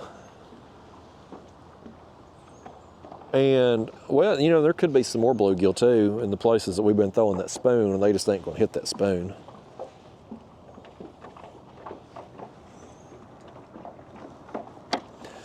Yeah, but anyway, I'm gonna give it a shot with this guy. I'll give him a call, and you may be seeing that video. Hopefully things will work out.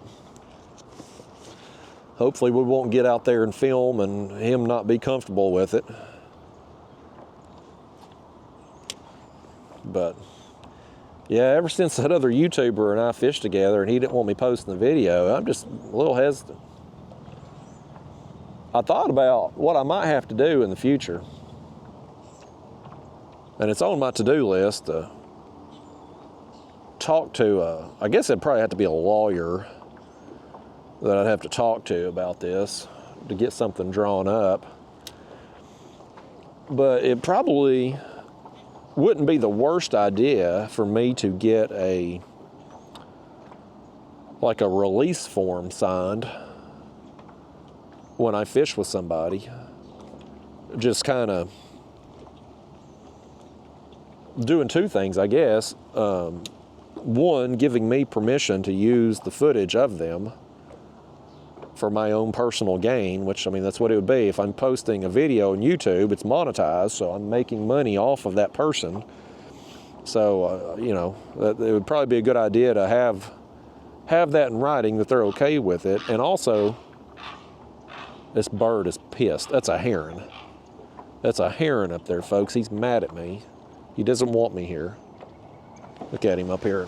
He's around behind that dock up there. He is not happy. He saw me catch that bluegill, and he said, "That's my bluegill." Oh, he snatched it right in front of him. He ain't having it. But yeah, you know, have them basically consent to allowing me to use them on video for my personal gain. And probably also, too, it wouldn't be a bad idea to have like a release form for them to sign, just releasing me from any liability in the event that maybe something was said on video. Maybe they screwed up and said something bad, or well, with the way the world works today, maybe they say something now and it's completely fine. And then 5 years from now, the world changes, the culture changes, and something you said 5 years ago is suddenly, you're the devil. I mean, how many people have been fired or gotten in trouble on social media over a Facebook post or a tweet from 10 years ago that gets resurfaced? And now all of a sudden that post that was fine 10 years ago don't fit in with today's culture and you're in trouble for it. It's stupid the way the world works today, but that's how the world works today. So in the event I did film with somebody, they said something, maybe they lose it, and God forbid they lose their job or something, I guess I would kind of be, there's a chance they could at least try to sue me, hold me liable for the fact that I posted a video that cost them their job or something. So I should probably have something in writing just releasing me from responsibility in the event that they said something on video that ultimately got them in trouble either now or in the future, and have some kind of consent form just allowing me to use the footage that I gained on that trip. And that would prevent when, you know, and again, that situation was weird. The whole situation with that guy was weird. What he was upset about didn't make sense to me at all. But, you know, I just didn't want the drama from it, and I'm just like, well, whatever. I was a couple videos ahead at the time. I wasn't real far ahead, but I was ahead enough I could just scrap the video. But it still sucked, man.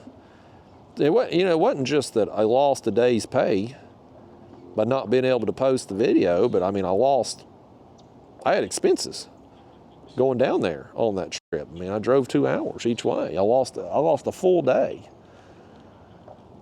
So I'd like to prevent that from happening again in the future. Easiest way to prevent that is to just not fish with anybody. Just me and you. We go out here and we do our thing. That's the easiest way to avoid it. Fish. Oh, let's see what this fish right here, he wants to collaborate with me. He's pulling now. I don't know what this is. Is this another peacock? I'm gonna pedal up here. I don't know what this is, folks. I got 2-pound line though, so I'm taking my time with him. I have no idea what this is.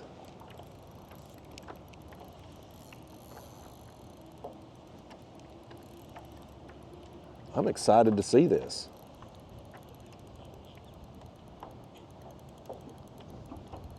He's not come up to the surface yet. This could be some exotic. It could be a peacock.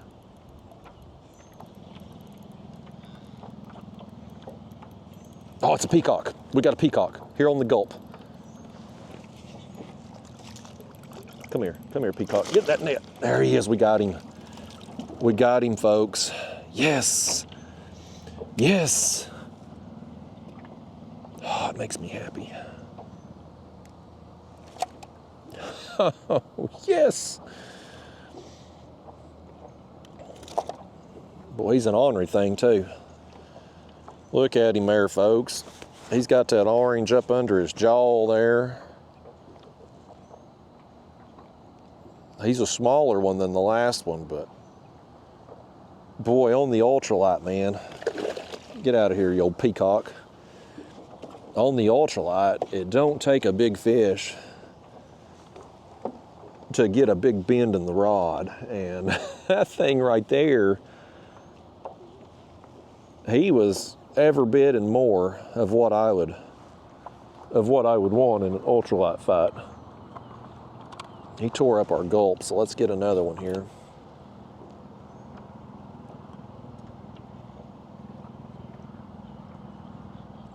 Let's see what we got going on. Some of these Gulp I've got in this jar here are a little bit deformed. We're gonna have to find us one that ain't. I'll have these Gulp on here straight as possible. You want this thing, when it's falling down through the water, you want it kind of like a,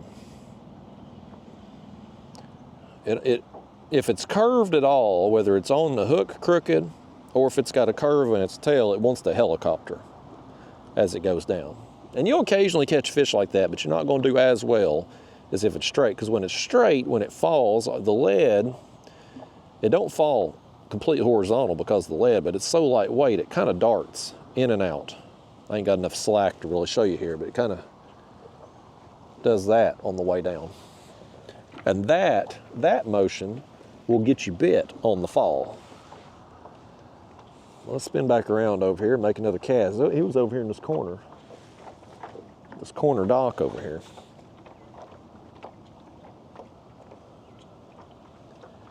But yeah, just to finish up on that whole topic there, I don't feel like I need to collaborate with other YouTubers. A lot of YouTubers collaborate together because, and I certainly tried this early on in my channel.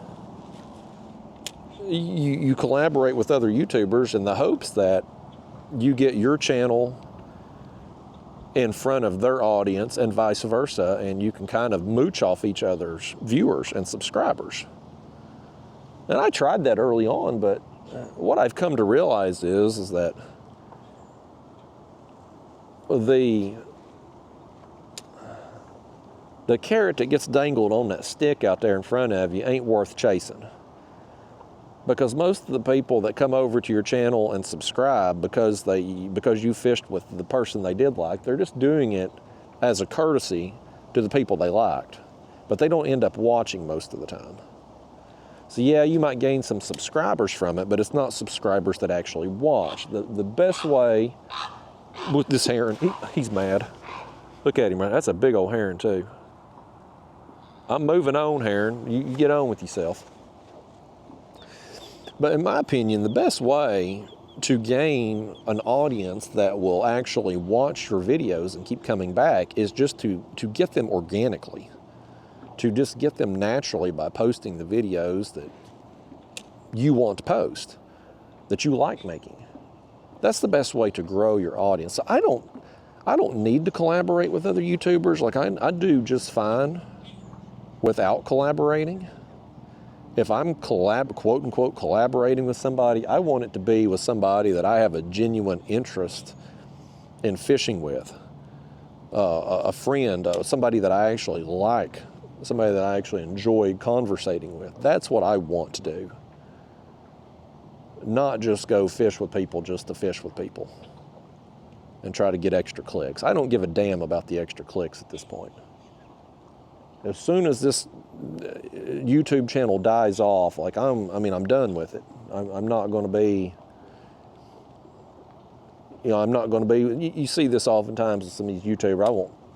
I won't specifically call any of them out. I don't want to disrespect anybody, but you probably know, you could probably name 10 people. If you're a regular YouTube viewer of just YouTube in general, you can probably come up with 20 people off the top of your head that will fit the description that I'm about to describe. But there's a lot of channels, they'll have some success and their channel peters out. In most YouTube channels, you get about 3 to 5 years of growth. If you get off the ground at all, you get about 3 to 5 years of growth. You peak and then you decline. That's what happened with my channel. I think I had right at the 5-year mark, I peaked and then I started to decline. Now, this new format of video, I had one hit me as I was reeling it in. This new format that I've been doing, this unedited version of these videos, it got me in front of a new audience. So even though the old style, my edited videos had kind of was on the decline, people weren't watching those as much anymore, I was able to get in front of a new audience with the new style of videos here, which is weird to me. So I kind of got a second chance on my channel. I got hit again right there. I kind of got a second chance. Now, how long this run lasts, I don't know. Maybe 2 months, maybe 2 more years. We'll see. But most of the time you decline, and sometimes your decline is gradual, sometimes it's very steep. But most channels, there's something over there. I don't think that's a fish. I think I'm hitting something in front of that dock. But anyway, if you don't change, if you're on the decline, if your YouTube channel is declining, and you don't change something, you will continue to decline. So you at your peak, and again, this is where you're going to start recognizing channels when I say this, but like, a channel may have 100,000, 200,000, 300,000 subscribers. But they post a new video, they get 1,000 views, 2,000 views. Like their 300,000 subscribers ain't watching. They're gone. The subscriber count at that point is like a damn lifetime achievement award. It don't mean nothing. Who cares about having 300,000 subscribers if only 2,000 people watch? So, bottom line is, most YouTube channels, they just won't change. They won't adapt. They just continue to the slide, the decline. And my thought has always been, I don't want to have to be showed the door. I would rather leave a month early than stay a day late. And so when my channel declined to the point that it was no longer worthwhile to do it, I was going to exit stage left. And I thought we were getting close to that. I thought I had another year or so left. And I probably would have if I'd stuck with the edited videos, because they just don't get watched. My last edited video, the Santee Cooper tournament video, hell, that was my worst performing video in the last couple years. It's awful. But the unedited video I posted right before it and the unedited video I posted right after it, both of those done really well. It's just, fish. Let's see what this is. This one don't feel as big. What is this? That is a northern strain bluegill. This is a, yeah, that's a, nope, he's gone. That was a northern strain bluegill. I would have liked to put him on the board because he was probably 8-inch range, which is a damn good sized bluegill for the northern strain. I'll be damned. They got copper nose and northern. But anyway, you know, I've been fortunate that I've got a resurgence here on my channel. But when these unedited videos, when this style, when this format declines for me, and again, I don't know how long that'll be. Might be 2 months, might be 2 years. That will be the end of me. I'm not going to chase the next trend. And I'm not going to keep posting videos that don't get enough views to make it worthwhile. Now, I say that. It may not be 100% true. I may still post some occasional videos just to, for IRS purposes, keep the business alive. That way I can continue to run, because I mean, just because I may not film anymore when the channel dies, it certainly don't mean I'm gonna quit fishing. I'll be fishing the rest of my life.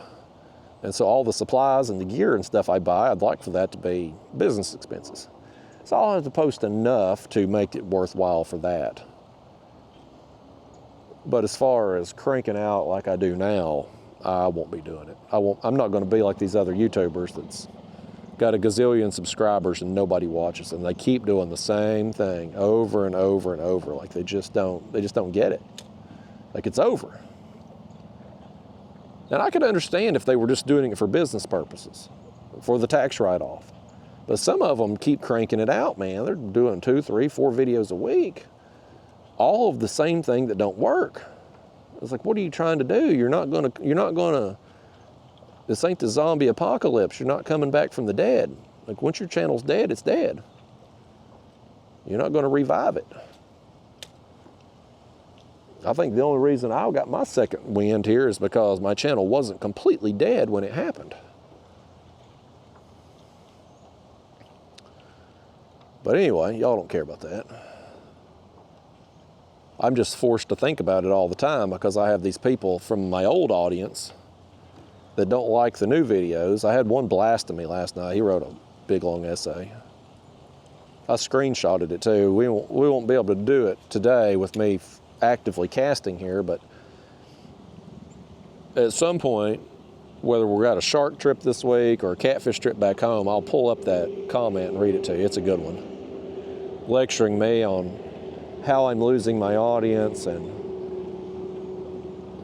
how I'm not gonna make any money doing what I'm doing. And I'm like, dude, I've just had the best year of YouTube that I've ever had in my YouTube channel's existence.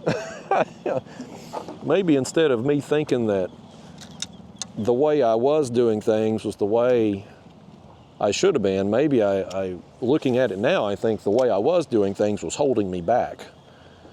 Because I've kind of, not only from a view count perspective, gotten a surge this year as I've been doing these unedited videos for the most part, I've got a mental surge from it too. Like I like doing this better. It just suits me better. I'm perfectly content just getting out here and going fishing and just filming whatever the hell happens and talking about whatever pops into my mind. Like it just suits me. I enjoy it more.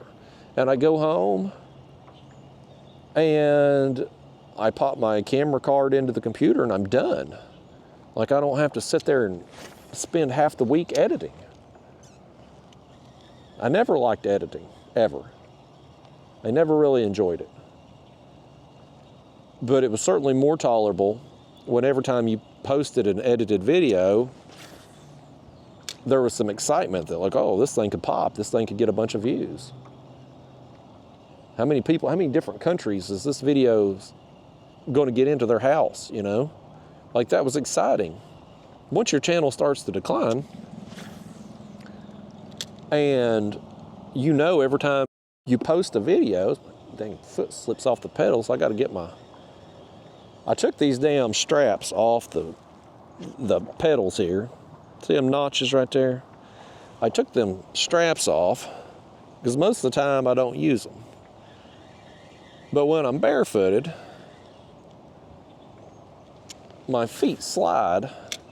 I guess because my feet are so smooth because I go to the Asian spa and have them get pedicures and stuff, but they slide on these damn pedals. Anyway, y'all don't care about that either. I don't even know where I was going with it now. I was talking about them videos that just you spend all that time editing, and you know when you post it, it ain't gonna do no good.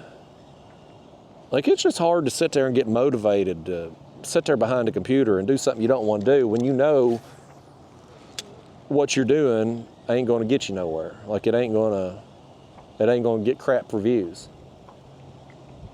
So anyway, I guess if I liked editing, it would be different, but I don't. And so this style of format, it saves me a bunch of time behind the computer. I enjoy doing it more when I'm out here on the water, and the views are better. I mean, I got a bigger audience doing this, so I hate that so many of my old audience has turned on me. They don't like me no more. And they feel the need to blast me in the comment box, but we only get so many trips around the sun, folks. You got to do what makes you happy. Live your best life. Ain't nobody else going to live it for you. So that's what I'm going to do. I'm going to keep doing the videos how I want to do them. And if y'all keep watching, I'll tell you the same thing I told my old audience there with the edited videos. Y'all keep watching, I keep making them. When y'all stop watching, I stop making them, just like I did with the edited. Now, not everybody stopped watching, but enough of them stopped watching that it just wasn't worthwhile. And so that's why we're kind of with it. Again, y'all don't care about that. I don't know why I go on about it. We got to talk about something, though, because I can't get y'all to talk back out here. And y'all don't want to hear me going on and on about my camera mount. I need that camera mount, folks. I mean, I guess I could go to the Home Depot. I'm sure there's a Home Depot down here somewhere. I could get some supplies to jimmy rig something. But, and that's what I'll do, I guess. If I don't have that mount in the car or in the truck there, I'll just maybe go jimmy rig something. I don't want to do that, but I may have to, as I gotta have a camera mount. I can't set this thing up on the damn cooler every time I want to take a picture, because I'll eventually knock the camera off and it'll be in the water, and that'll be that. It's okay with the smaller fish like we're catching today, but if I get out there in the ocean and you got the waves and the chop and all that, and you got bigger fish to deal with, like, that's a disaster waiting to happen. Oh, he hit me. Oh my gosh, I just lost him. He hit me way out here. He's got the gulp tore up too. He hit me way out there. I was reeling it in.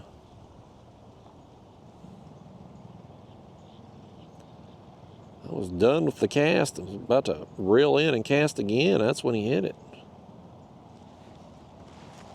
I wonder if he had followed it out or if he was just maybe sitting out there further off this dock. We'll never know.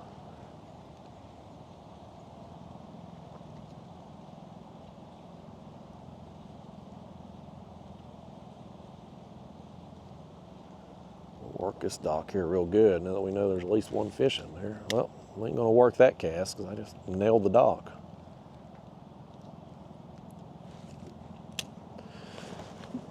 I'm not gonna, I talked about keeping some exotics for shark bait. Now we got them peacocks. I'm not gonna keep the peacocks. I don't know if you can. I'm sure there's a limit on them. Even though they are technically a non-native species, they are stocked here, as I mentioned, and so I'm pretty sure there are rules on peacocks as far as size limit, how many you can keep. I don't know if you can use them as like cut bait or not, so I'm not gonna even attempt to do that. But anything else, any cichlids, Oscars, anything else I can't even identify, they will certainly come with us. And as it gets closer to sundown, if we haven't gotten any of those, then we'll start keeping some bluegill.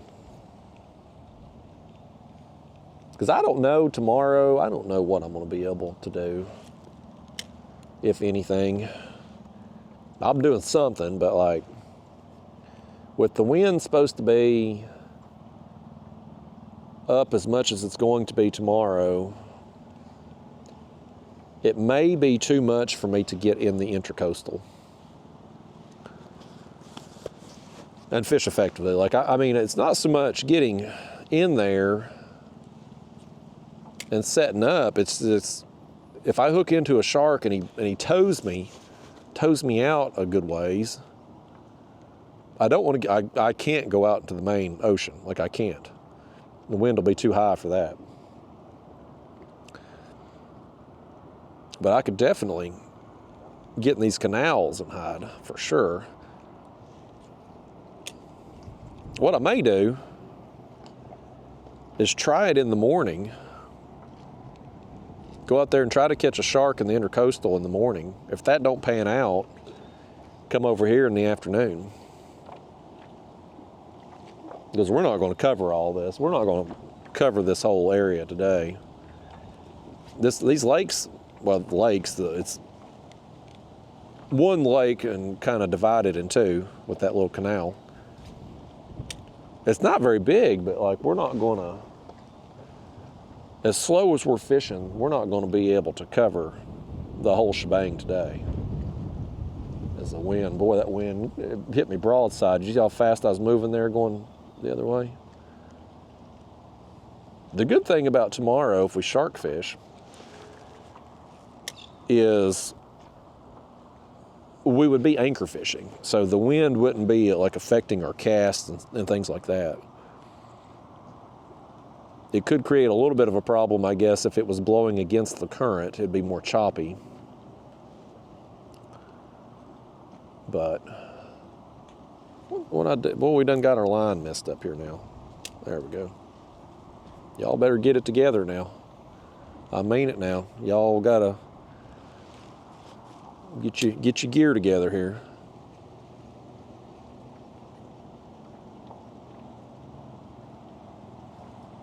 This dock here don't seem to have much going on, but we did get that one bite as I was reeling in that first cast there on it. So we'll just throw the spoon a couple times around it, and then we'll throw this spoon as we make our way down to the next dock. One thing about this Gulp and the Ultralight, you know, I'm not trying to sell you on any Gulp. You can use any plastic that you want. Any small minnow-like bait that you can replicate this on. But I am a big salesman of ultralight fishing just in general. It's a great technique. You catch a ton of fish, a variety of fish. Everything's going to hit a small minnow-like bait. And here's the big thing. It travels well. So you take your ultralight rod, you're on vacation. You're going somewhere, new body of water, a different state, somewhere you've never been before. And you can have a realistic expectation of catching fish. I promise you this, if I only brought with me let's say I come down here to Florida, and I spent 3 days fishing on the mainland, and then I go down the Keys and I fish the ocean. Just same stretch of days I was already going to fish.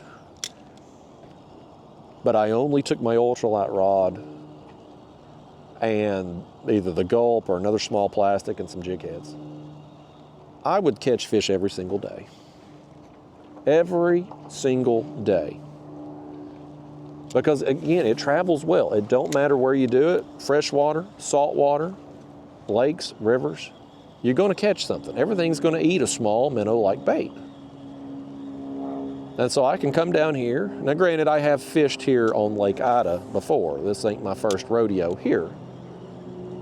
But at once upon a time, it was my first rodeo down here, and guess what? I busted out that ultralight and I caught fish on it. So it's just, and I've done that so many places. Whereas you come down here and you do other techniques or other bodies of water that you don't know, and you try doing other techniques with larger baits and bigger profiles and stuff like that, like it may not work out. So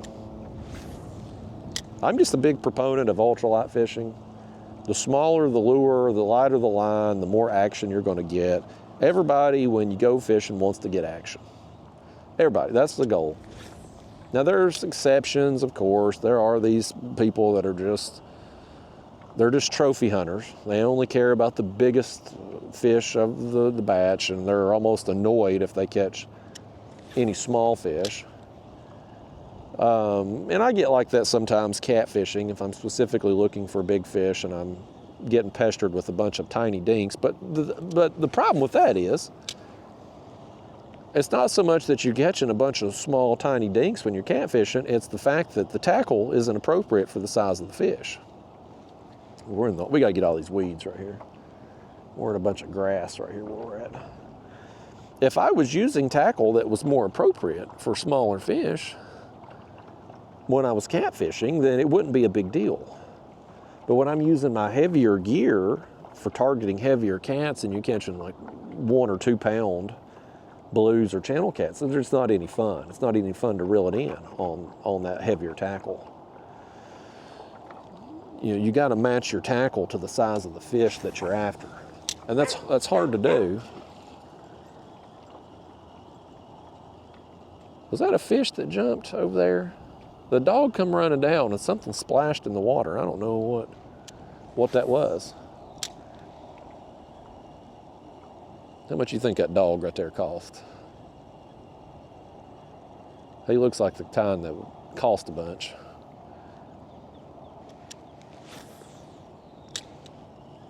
I ain't got no snacks with me, or I'd give him a bite of something. What are you doing, dog? Daphne the dog's at the grandparents right now. My mom's gonna go over and check on my cats, since I now have 2 cats. That dog's peeing, he's peeing on the chair right there. Somebody's gonna go to sit in that chair and he's gonna have dog piss all in it. The dog's like, I own that chair. He's like, that chair's my territory. But Daphne, she's at the grandparents. My mom's gonna go over and check on the cats every 2 or 3 days while I'm gone.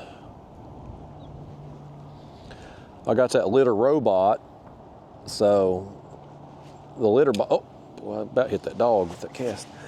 That litter robot lets me know when the box is full. And so far, they're averaging about, it has to be emptied about once every 3 to 4 days. But that's when I've been home. And one of the cats is outside most of the time, during the daylight hours anyway. So it's kind of like having 1.5 cats in the house. So I don't know, with both of them being inside while I'm gone, I don't know how often that thing's gonna have to be changed. But hopefully it'll make it like 3 days or so, when my mom don't have to go over there very much.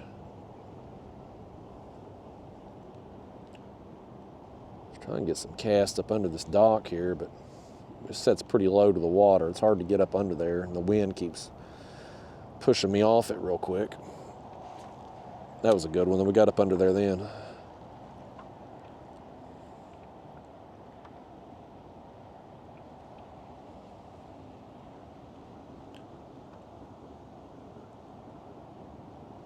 Nothing.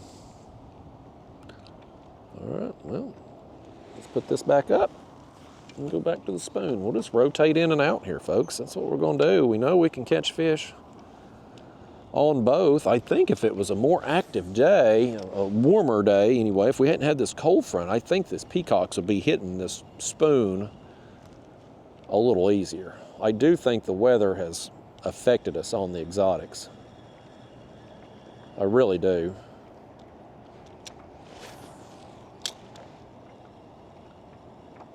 There's that. We figured this out last year. I came by this house here, and there on the side of the wall it says, "Can I kick it?" Yes, you can. And it was apparently something to do with a band or rap group. I don't even know what they're classified as, but they were called A Tribe Called Quest. So that's apparently what that references up there on that wall. Now, is that somebody from that rock group or band or rap group, whatever they are? You can see how much I know about their songs. Does that mean that one of them owns that house? Is it a super fan? I don't know. But it's a pretty awesome house and a pretty awesome location. So I would be curious to know. I couldn't afford it, but it'd be interesting to know what houses in this area go for. Because I'm sure this is prime real estate. It's a good area, and it's obviously beautiful out here. And these are really nice houses. But it's a pretty nice area anyway. This is kind of in the, I don't know what, I guess this would be either West Palm or Delray Beach area that Lake Ida is in.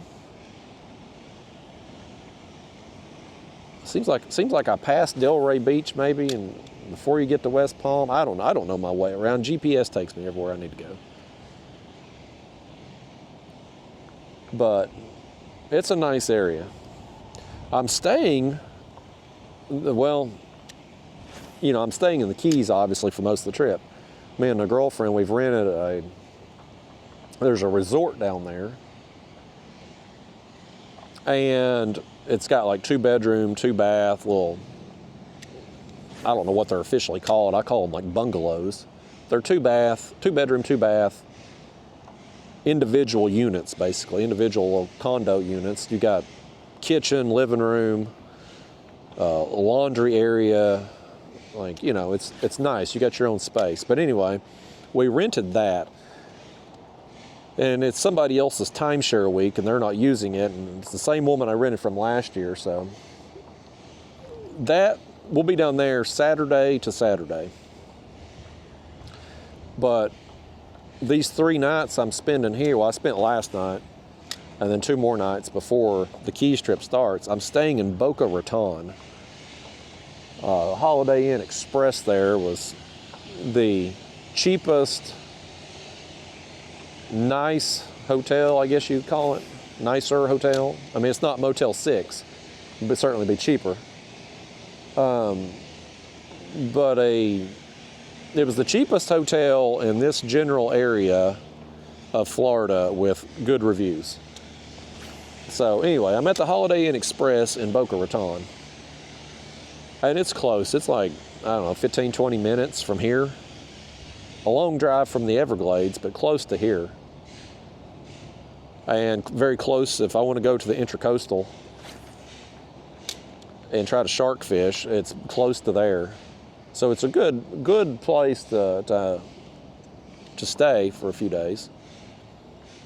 But it was fairly inexpensive. I think it was $105 a night, I think's what it worked out to for 3 nights.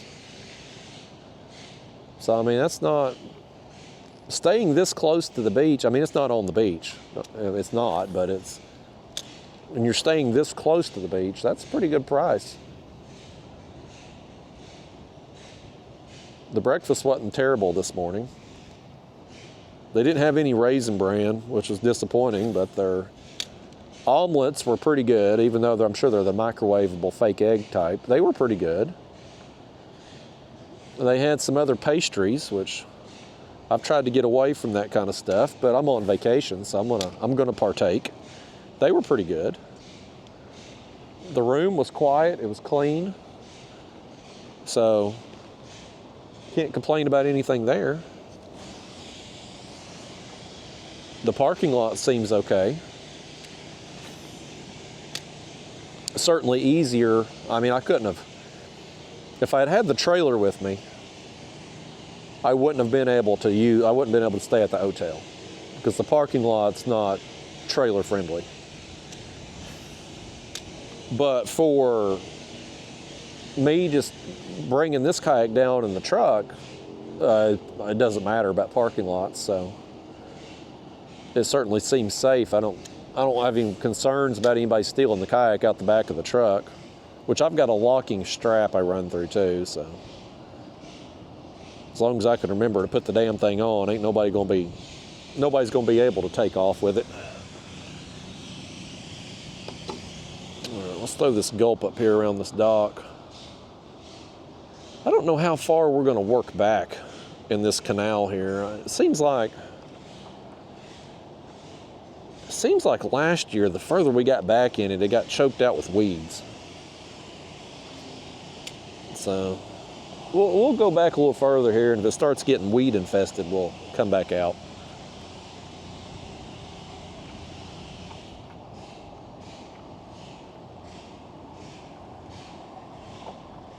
I think somebody's pressure washing over here besides. Now we went from pile driver to pressure washing. Oh, something's got my jig right there. Drag got hit. I don't know what this is. He come up out of the water though, didn't he?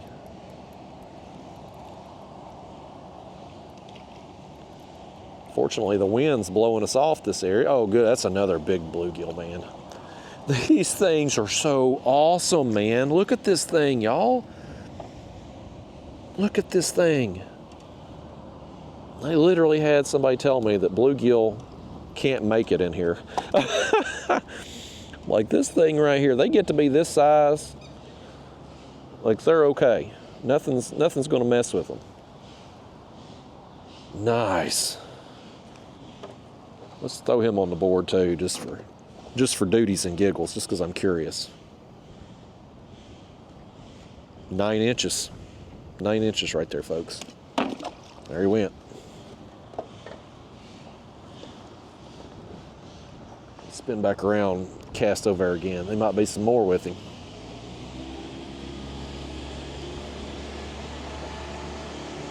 There goes Mr. Ginu by.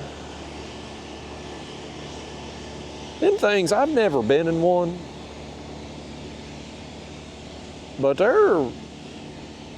they have like a cult following, them guineas. They're like a canoe, but they're apparently more stable. They're made out of fiberglass.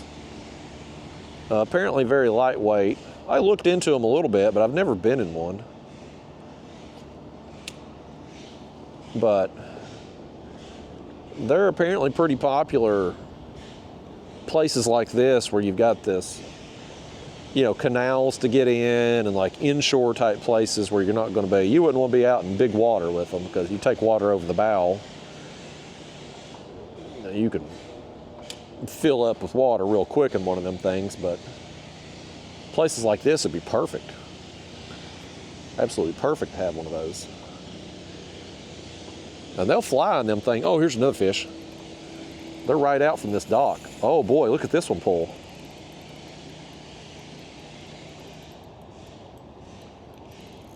Oh, don't get me up under that dock with my 2-pound line. Get out from there. Get out from there. Come this way. I don't know if this is a bluegill, folks. This may be another peacock. I don't know if we're going to find out because he's going up under that dock, man. I can't put the steel to him much more because of this line. If I tighten my drag down, he'll break off. Okay, good, he's out. He's this way. I feel head shakes. I think this is a peacock. If it's a bluegill, it's a giant.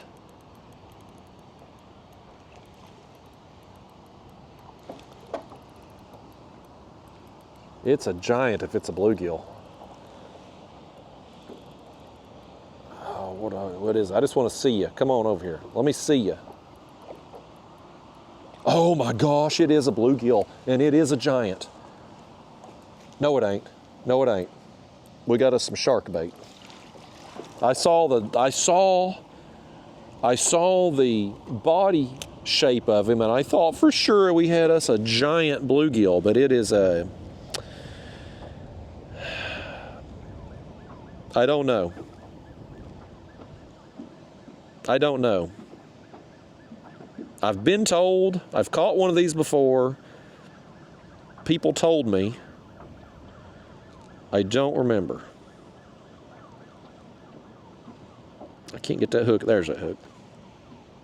It's some kind of exotic, but I can't remember what it is. Either way, you know what he is? He's shark bait. There. I just put that bag of ice in there. I'll spread all that out later. Put him in there, but that's perfect, y'all. That's what we want. Get some exotic fish like that. And boy, he was a hard fighting fish too. That was a good time. Again, on the ultralight, man, everything feels big on the ultralight. And you get a fish like that on this 2-pound line and ultralight action rod, like you're in for a damn good time, man. Damn good time. I love this.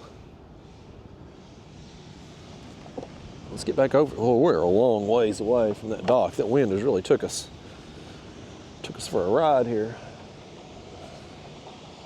Yeah, I can't remember what is that a tilapia maybe? Tilapia? I don't think it's a cichlid. Seemed like they were more like an orange. Maybe a tilapia, maybe. I don't know. Either way, he's coming with us, what he is. But he was a damn good time. I thought at first it was a peacock because I could feel the head shakes. I saw him, I'm like, that's got to be a giant bluegill, but it was same body style, but different species. Let's see what else we got up here in front of this dock, though. Both of them fish were kind of out in front of it a little bit.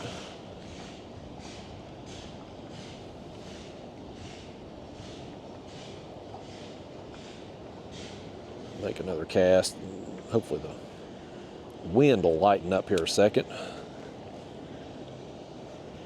The wind blowing right out of this canal right now, so it's kind of, when it gusts, it's taking our line. We got another one too. When there are fish right here in front of this dock.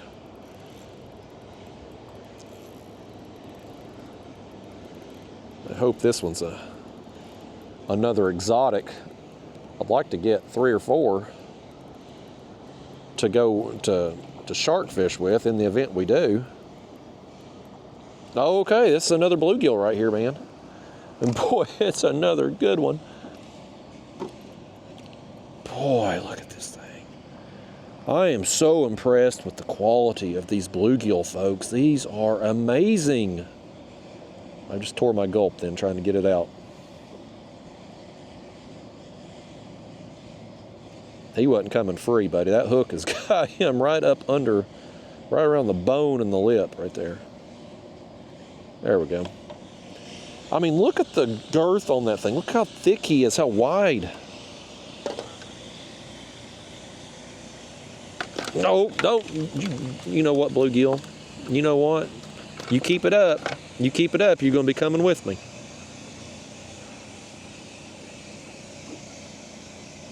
Nine. Oh, he almost touches 9.5. He's just shy of 9.5. And he's probably 4.5, 5 inches tall too. Let me put him there at the 8-inch mark where the board starts. You know what? If you don't behave, fish,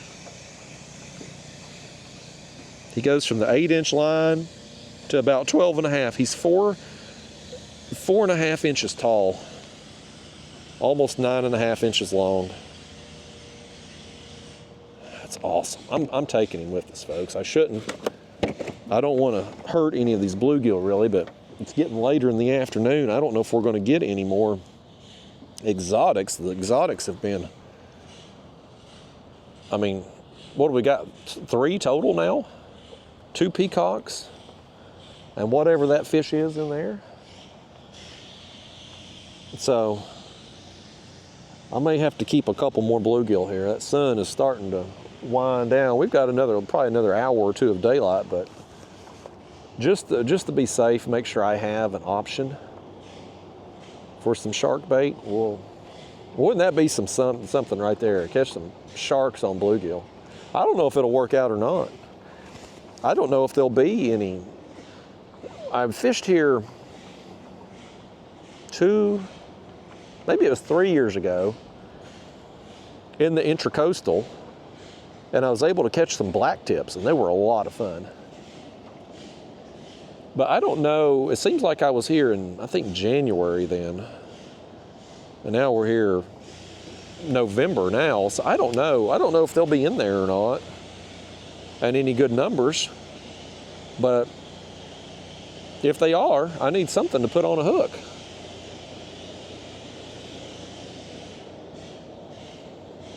And the bluegill's big as that, man. That's a nice piece of meat you can put on there.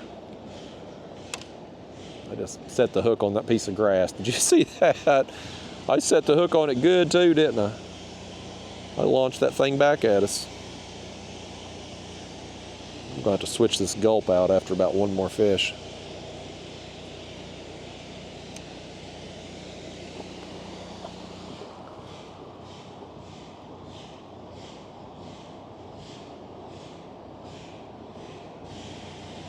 We got another one. We got another one on just like that. I threw it to the edge of the dock and just let it sink. They're hitting it on the fall.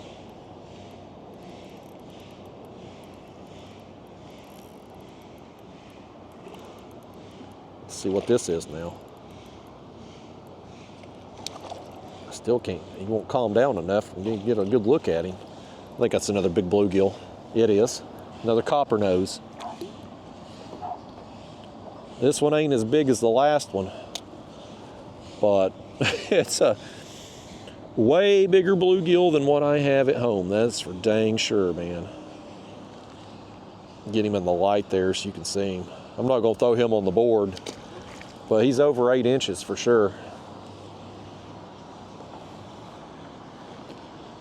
Nice, man. Boy, what a change in the day, folks. What a change from being this morning just getting skunked down there in the Everglades, which I know some of you are probably saying, Justin, how the hell do you get skunked in the Everglades? There's all kinds of videos, people doing so great down there. Well, by gosh, it happened. I didn't fish it incredibly long down there. I mean, spend an hour and you ain't got a bite, you pretty much know, like, it ain't gonna work out today. But boy, coming up here, man, this has worked out. And leaving the Everglades, coming back, coasting into that gas station on fumes, I met that fishing guide. So I'm potentially going to get me a free guided trip down there. I'm going to switch this gulp out. So, I mean, today's really worked out in the end, folks. It may have not have started well for me, but it's finishing up strong.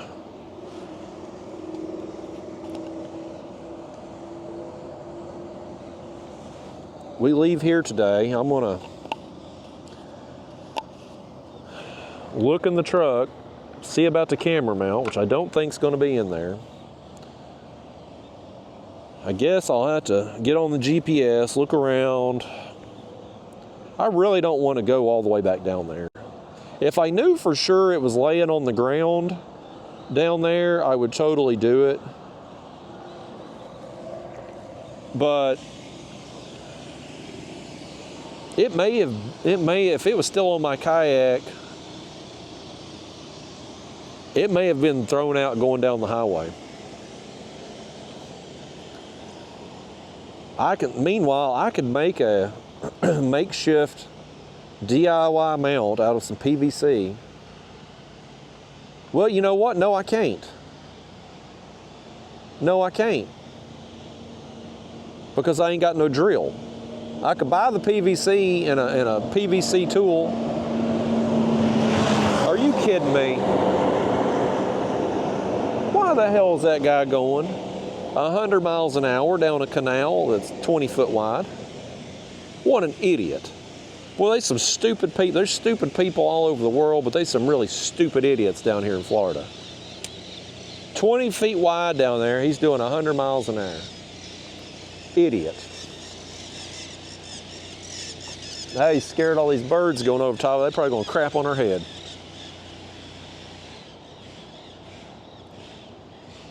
Yeah, I don't have a drill. If I don't have a drill, see, I could take a PVC end cap, drill a hole, and I could run the male thread from that ram ball through that hole, put a nut on it, and just get a piece of PVC big enough that I could stick this camera mount down into. But I ain't got a drill, so I can't drill the hole.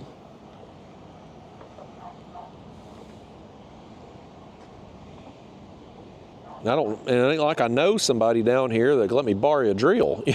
Like, it ain't like I got connections or anything down here. Dang, man. I need me a camera mount, folks. I can't use this cooler all week. Y'all don't want to hear me go on and on about this damn camera mount. And I really don't want to drive an hour and a half back down there, because I got to drive an hour and a half down and an hour and a half back. That's 3 hours to get something that may not even be there. But I got to come up with something. I got to figure out something. I may get on the Google and see if there's a kayak store, like a kayak shop around here. They might have a camera mount.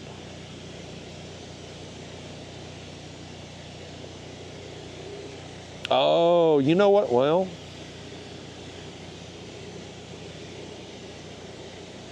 I'm wondering now. I wonder if Walmart has something like not a tripod, but like a monopod.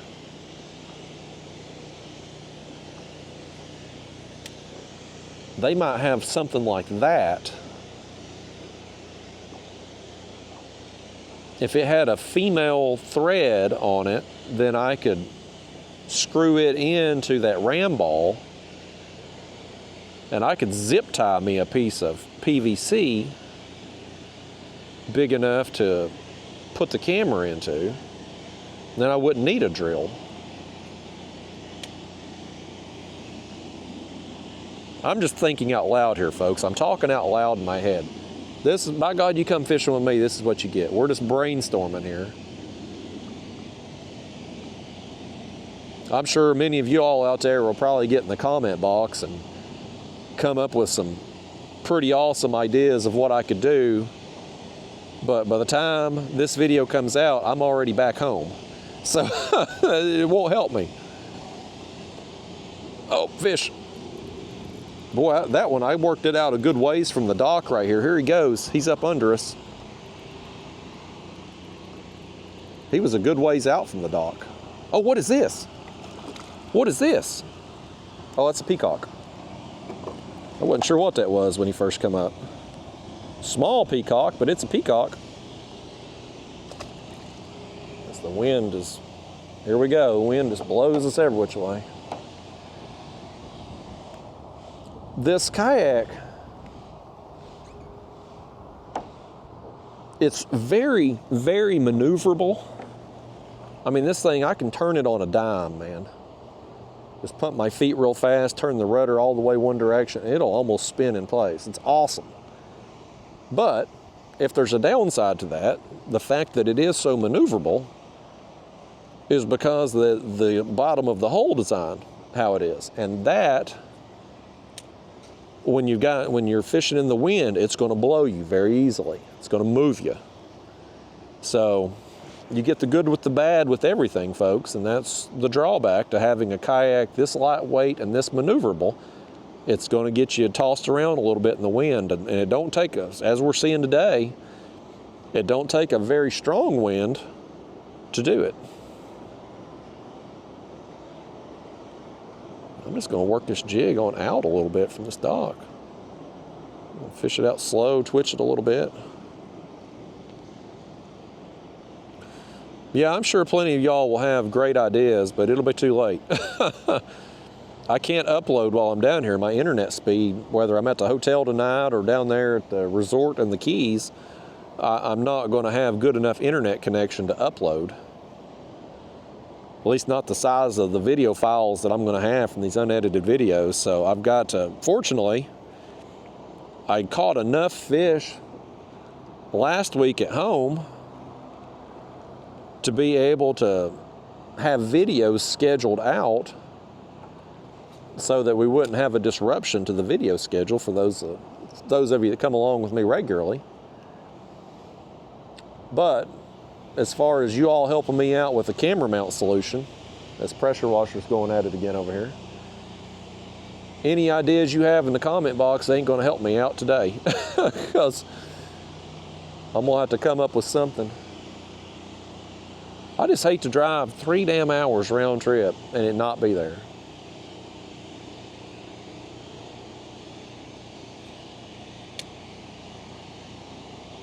What I'll probably do for sure though,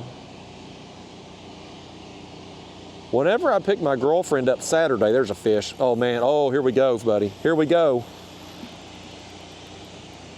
I don't know what this is, but it's a good one. It's a good one, whatever it is. I want to back up. I want to get away from this dock. I don't want him getting up under there. He's trying to go up under there. He's making a run for it. I need him to come out this way. Oh, I feel my line rubbing. We're going to lose him. We're going to lose him.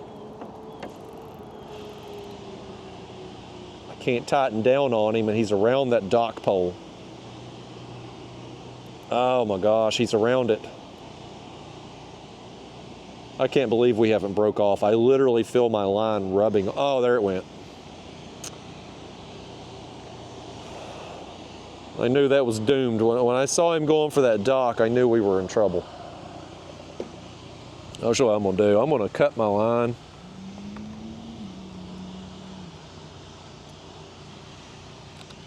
We're gonna have, I'm not gonna leave this line here in the water, obviously. I'm gonna bring it to me, but I knew we were gonna have a bunch of abrasion up and down that line because I could feel it rubbing. So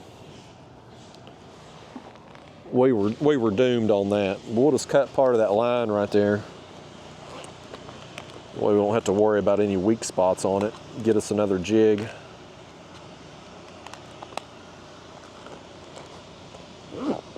Golly bum, I'd like to have known what that was. I bet it was a peacock. It had to be a peacock or another exotic because it was fighting too hard. It just wasn't. The bluegill fight hard, but it's a different kind of fight, and that wasn't a bluegill fight. Let's see if I can see this damn jig to thread it.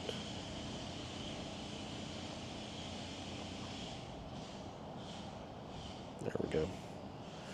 Third time's the charm. Is that the first jig we've lost out here? Oh crap, I got it threaded and I dropped it.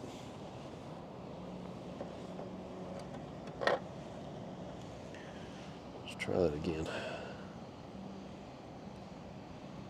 Oh, there we go. I think that's the first jig we've lost out here this afternoon though. Went through a few gulp, tore up some gulp, but that's the first jig lost. Yeah, but anyway, when I picked my girlfriend up at the airport Saturday, we could swing because we're going to be heading south anyway. It probably wouldn't be too terribly far out of the way to go there then. and see if that mounts there. I don't know how popular an area that is. There was one other person there when I was there today. They were fishing off the bank. But it's possible that thing would still be there Saturday.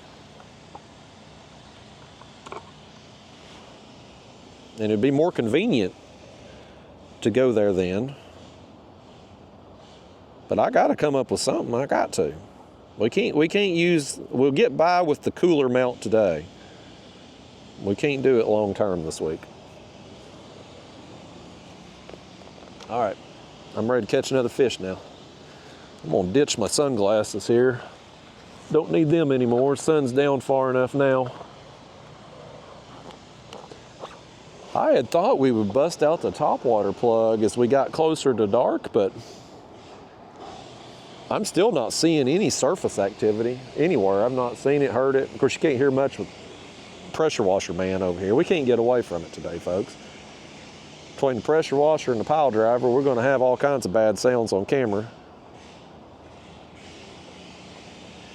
Those of you that I normally put to sleep with these videos are probably having a hard time sleeping tonight because of all this noise. But I don't want to leave this dock right now when we've got such a variety of fish that are still biting. I'm just working it out. I was trying to work it out a little deeper here in front of this dock, and it's worked out.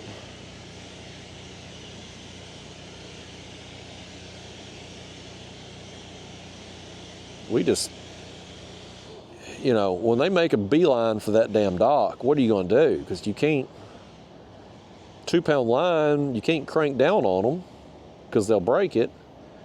And if they get you up there in the dock, they're going to break it. So you danged if you do and danged if you don't.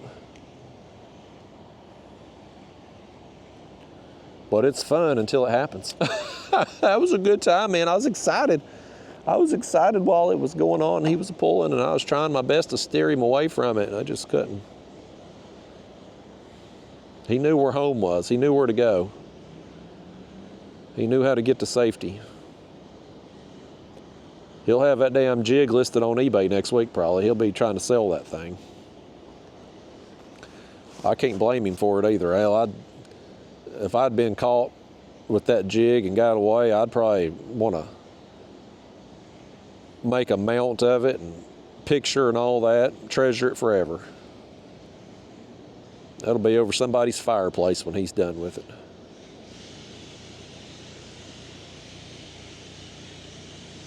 I guess that fish went and told all his friends to warn them because it's 2 casts in a row we ain't got a bite.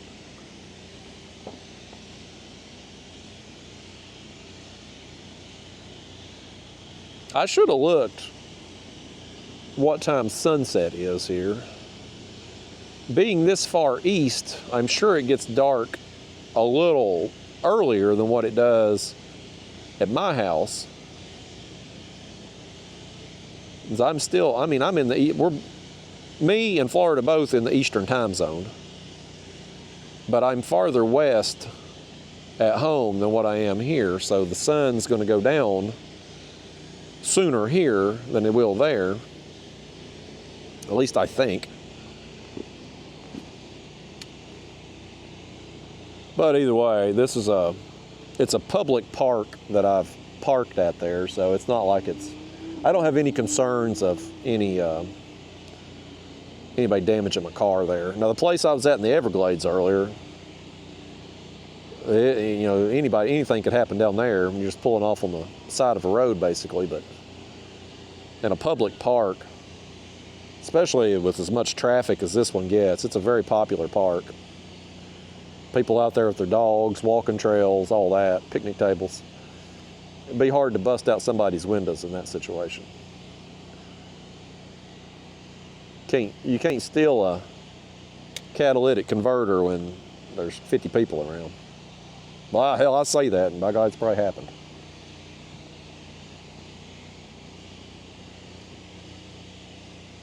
If we don't get bid on this cast here that I'm working back, I'm gonna try to cast up under that dock. Let's see what's up under there. We've hooked so many out here in front of it, I wonder if maybe they didn't push back a little bit.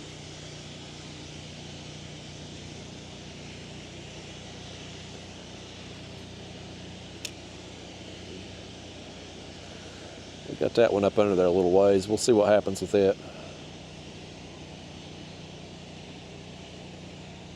If it don't pan out, we'll keep moving along.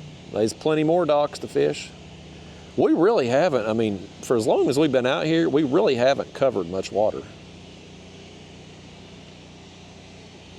But we haven't had to. I mean, it's not going to be a 100 fish day, but I'm happy with how things have gone, especially with the weather like it is down here. I mean, don't get me wrong, from a just comfort perspective, it's beautiful. This is perfect. Mid-70s. Low humidity. This is beautiful. It's perfect. But those nighttime temps, man, and that big of a cold front, when you're trying to catch exotics, I don't think that's the best. I don't think that's the weather pattern to be planning your trip around. But when you're on vacation, you know, and I've had this trip planned for a long time, you just got to play the hand you dealt. Like you can't control Mother Nature. You just got to show up and fish and find a way to get it done. And that's where having a technique like this ultralight setup, having this technique in your arsenal when the weather's lousy, you can still get you some fish, still get you some action.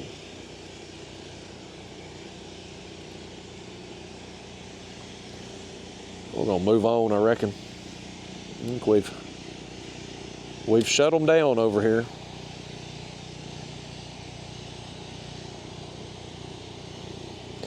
One more cast with this gulp. We're gonna bust out the spoon here between. Oh, I think that was a weed maybe. We'll bust out the spoon though between this dock and the next one. Well, I wish this pressure washer would give it a rest. He's got to be about done. I just can't have a video go 100% smoothly without some external noise. Leaving home, everybody up there at home right now is leaf blowing. Come down here, they ain't got no leaves to blow, so they just pressure wash. Oh, hit me. What is this? Largemouth. Largemouth on the spoon right there. Come off there, large jaw. There you go. Let's recap this, folks. That largemouth's another species. So largemouth. We got that one northern strain bluegill. We've got several copper-nosed bluegill, peacock bass, crappie, and whatever that exotic was that's in my cooler right now. We've had, I mean, for the short time we've been out here, we've got several species of fish.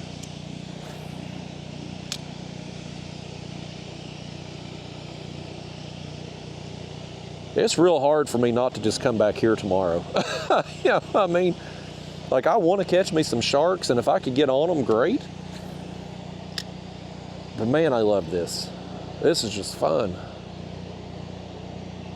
And I know I can catch fish here.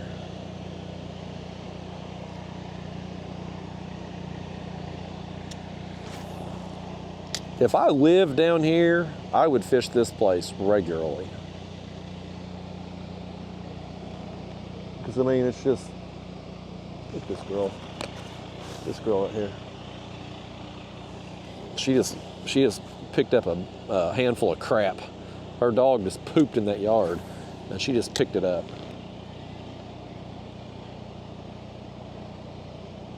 She used a bag, but still. I don't take my dog anywhere that I'm gonna have to clean up her poop, because when you take a dog somewhere, they're gonna poop. And you go to some parks and they got them little plastic bags, and you're supposed to put the bag over your hand and reach down and grab the pile of crap. That's what that girl has done. I don't care plastic bag or not, I'm not picking up poop. So I don't take my dog places that I have to do that. I guess she don't want dog crap in her yard or something, unless maybe she's renting that place. Maybe she's required to do that. I don't know. Either way, that girl's way too attractive to be picking up a pile of crap out of the yard.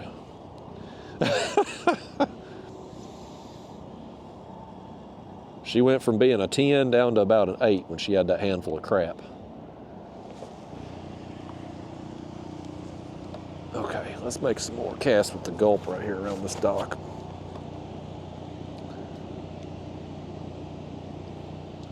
Well, I got it all wrapped around the rod tip. There we go. Still wrapped around the rod tip. Lord help us. There we go. Now we got it sorted out.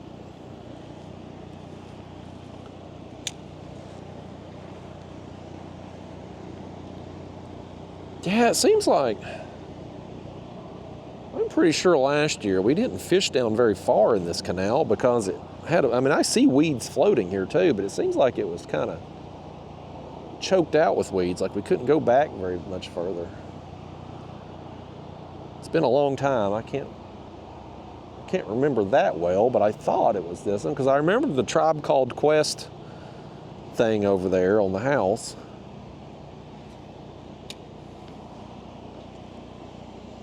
We'll just go back as far as we can. We're catching fish down through here, so. This bird's about to get him something right here. Look at him. He's about to jump.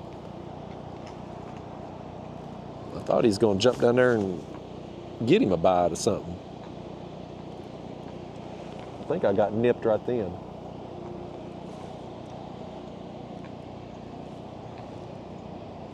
Got my line wrapped up again.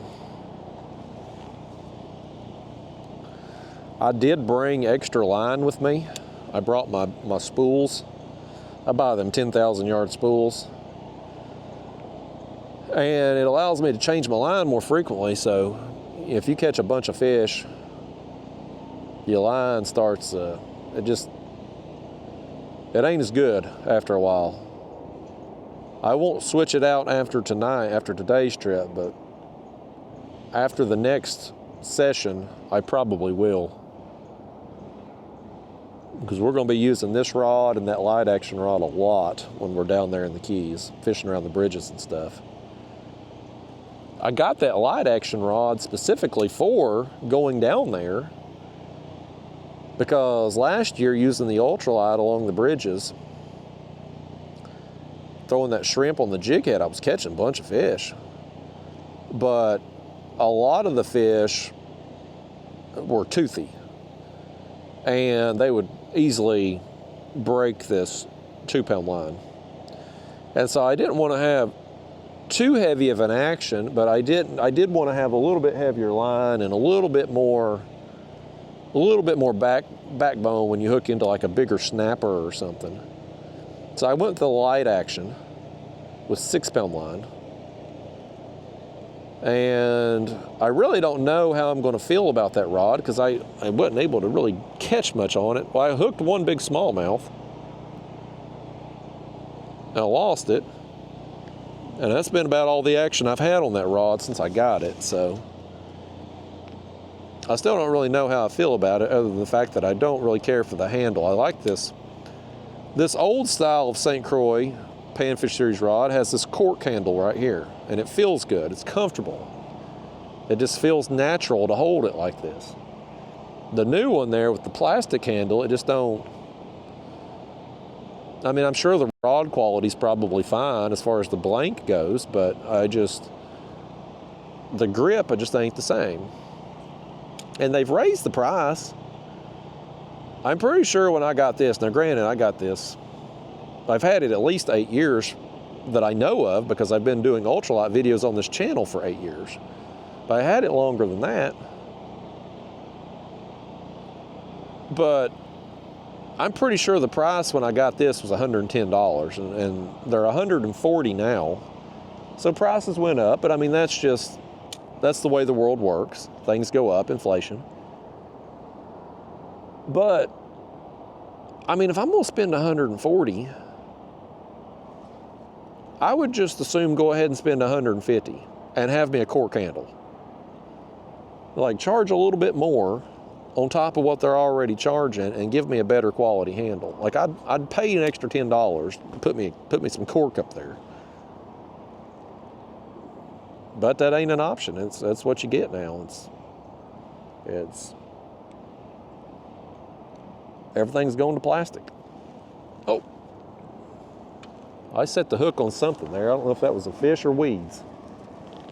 Now I got my line wrapped around literally everything in the kayak. Professional, folks. Professional fisherman at work right here. May have been weeds. I'm seeing more weeds kind of sticking up down through here. Yeah, that's weeds right there. Let's do this. Let's put this up a second. Let's work our way around just right through here with this spoon. We're getting right here around the witching area. I'd like to tie on a topwater, run that whopper plopper through here, but I just don't think we're going to get anything on it. I think fish, these exotics anyway, I don't think they're going to come up and hit that topwater. I'm not seeing any surface activity going on. I'm just going to stick with the spoon, I think. If they're active enough that they would come up and eat the topwater, they're going to eat this spoon too. Now, it won't be as exciting getting a big topwater blow up there on a, that's exciting, certainly, but we'll still, at least if we come across some active peacocks, they'll hit this spoon. Same as they would. If they were going to hit the topwater, they'll hit this. That's what I'm getting at. Yeah, we'll go down here at about this next dock, turn, and start to come back out. Make our way back around. We're getting to the point in the day here, though, now. I am definitely going to, the next 2 or 3 bluegill we get, assuming we get some more, I'm going to keep them. Stick them in the cooler, just to make sure we've got something for shark bait. If I decide to go give it a try, I probably will go give it a try. Just at least go out there and see what the wind and the waves look like out there in the intercoastal. There's no way I can, oh, he hit it.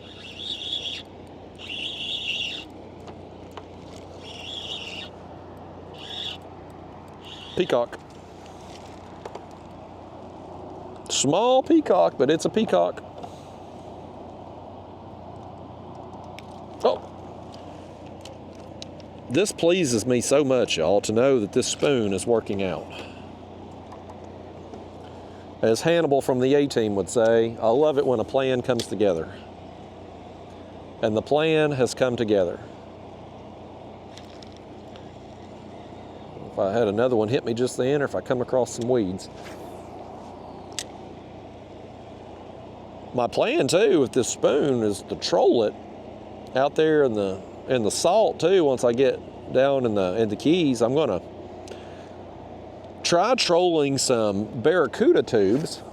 Elias from Elias V Fishing YouTube channel, him and I have become friends, and I had come down here. My first trip to the Keys was with him. He had invited me down to stay with him, because he comes down here every year. And he caught some huge barracuda on these tubes, and it's a ridiculous looking lure. It's just a long tube with the treble hook. I mean, they're silly. But I mean, he catches big barracuda, and so I reached out to him. I was going to try to buy some from him. He's like, "Oh, I'll send you some." And so he mailed them to me, and they got to me before I left, and so I've brought them down. And I'm going to stop at Bass Pro either tonight or tomorrow and get me a rod that's like I need a spinning rod that's a little bit more suited for trolling them things. Something big enough to handle, stout enough to handle a barracuda. I don't have a spinning rod that's that. The only spinning rods I have that's heavier action really is my Carp rods, and the tip on them is so soft, I don't really want to use that for barracuda. But anyway, my thought was I'd troll them tubes for barracuda, and I would troll this spoon with me too. And I might pick off some bait and God knows what else on this spoon out there in the ocean. It's just, I mean, again, you've got a curved piece of metal that looks like a bait fish. It's putting off all that flash and all that vibration, and it's like, a saltwater fish is going to eat it up the same as a freshwater fish will. We're going to bust out this Gulp again right here, folks. This is a good looking dock. If it ain't choked out with weeds, we're going to get something under this one. This has got, it comes out in the water a good ways right here.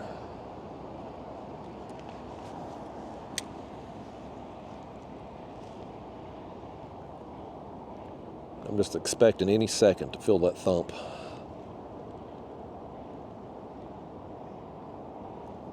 Some places you just look at and you're like, I've got to catch a fish right there.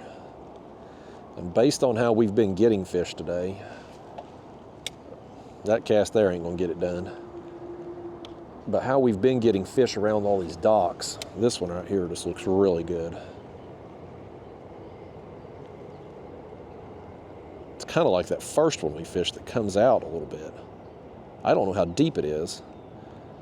I don't know how many weeds are down there, so that may be a negative impact on us here potentially. We're completely in the blind as far as depth and water temperature and all that without having a graph, but at the same time too, we don't need it. I mean, we've had a productive afternoon out here. I hit that damn dock again. I keep hitting it. I'm a terrible caster. But I mean, we've had a productive session without having electronics. And when I get back to the hotel tonight, guess what? I don't have any batteries to lug in and charge. When I get down there in the ocean, I don't have to worry about corrosion on my graph and messing it up and fouling plugs and all that. I don't have to worry about it. So it's honest. It's nice. It's nice. I mean, you know, there's things that it would certainly be cool to know the depth right now, water temperature, things like that. That would be helpful, I'll admit, but is it worth the trade-off? I don't think it is. So we're going graphless all week. Oh my God, I can't cast for nothing.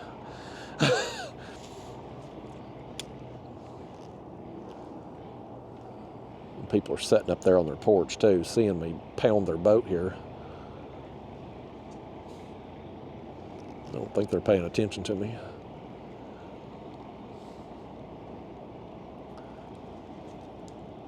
All right, this one right here. If we don't get bit right here, we ain't gonna get bit on this dock. So I got it right there by that back post.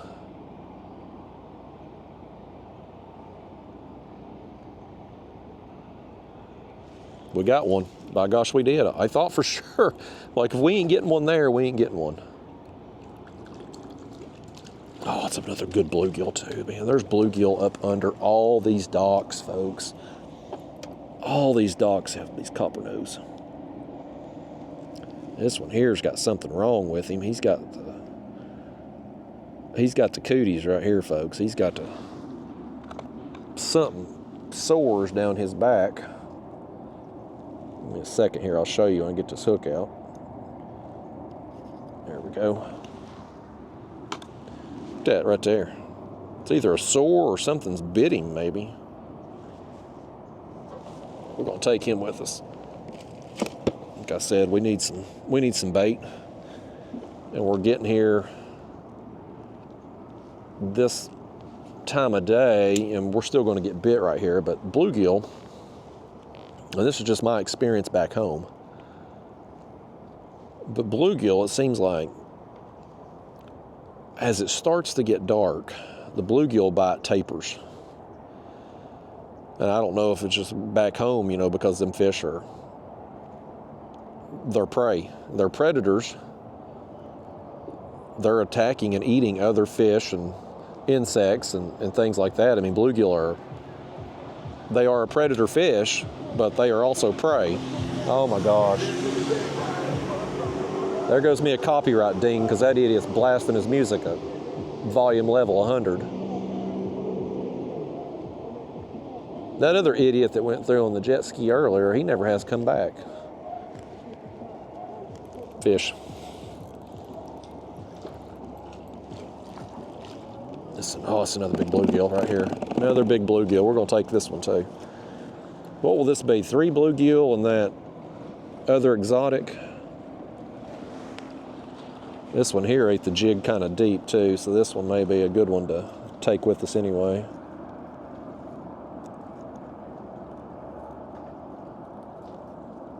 But it seems like back home, like the bluegill, the bite kind of tapers off right around the dark, and I never catch a bluegill after dark. I don't think I ever have. Yeah, that's some help. Oh, yep. Easy. Don't you dare escape on me, you bluegill, you. Get in there. There we go. I'd like to have about one more bluegill. So I think we got, 3 or 4? Plus our other one. And that other fish that we got, whatever that exotic was, we'll get multiple baits out of him. So, yeah, maybe keep 1 or 2 more bluegill. And then if we get any other fancy exotics, we'll certainly keep them. But yeah, it seems like the bluegill bite tapers off around sunset and after dark, and I just always assumed it was because they become prey at that point. They have to go more on the defensive. Offensive during the day when they can see, and then defensive when they're more at risk for getting eaten. Now, I don't know if that's the case. You take like down here, for instance, with these copper-nosed bluegill, they are so big, I don't know if there's anything in here that can eat them, actually. I don't know what's in here that could eat them at that size. I mean, even a large peacock bass isn't going to be able to eat a bluegill that's 4.5, 5 inches tall. So I think they're pretty well safe at this point, and there's no blue cats, there's no flatheads in here, I don't think anyway. There might be channel cats in here, but they're not going to be big enough to eat that, I don't think. I haven't heard of anybody catching channel cats in here. You would think as much as I have thrown the Gulp in it's my 3rd year, I believe, fishing this, you would have thought by now if there were channel cats here, I would have accidentally caught one. Of course, I did just accidentally catch the crappie there earlier, first time, so who knows. But either way, if there isn't anything that can eat these bluegill, they may extend their feeding farther on into the evening and night, maybe. But I just don't experience that at home.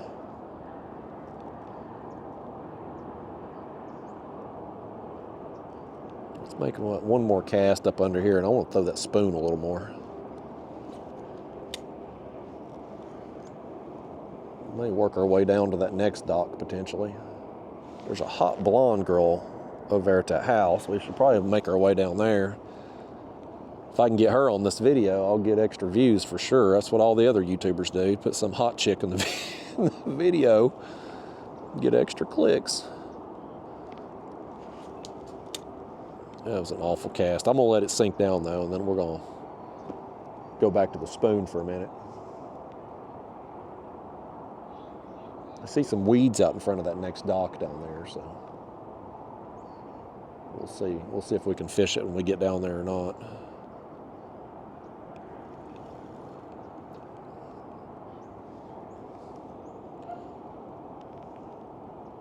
All right, let's go back to the spoon.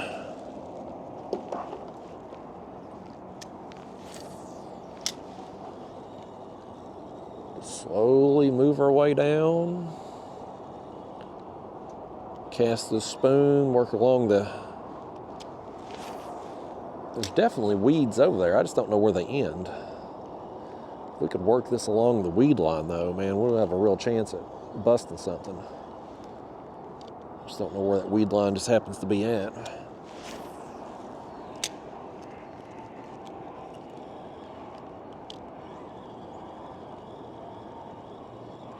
But I mean, really though, I wish the morning temperatures wasn't so cool right now, but you could not ask for a better afternoon out here. Mid-70s, low humidity. Just, I mean, this is perfect, man. This is truly paradise. And even though the morning temperatures maybe have affected the exotic bite a little bit, we're getting enough action out here. I'm happy with it. I'm content. Rover over here is not content, though. That's a pretty dog. I don't know where Blondie went. She may have went in. I guess she's not willing to sign my release form that I ain't got yet to be on this video, so that's a shame.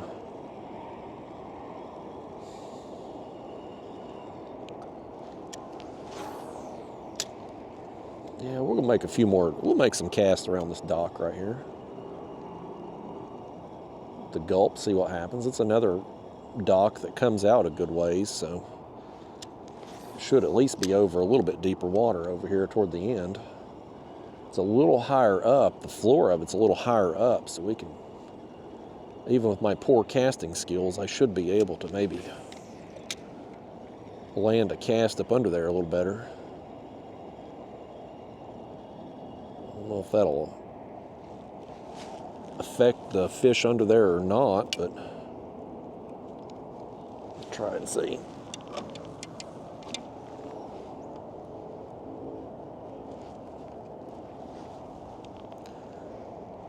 Well, I don't want to jinx it, but for right now, we've gotten away from pile driver and pressure washer man. After we done run off the whole audience. we done run everybody off now, and now we get some peace and quiet other than the interstate traffic over there. I hear it off in the distance, but it's not bad.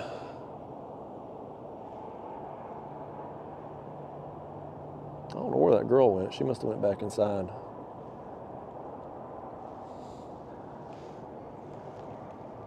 There's another dock over here I just seen too on the back side of this.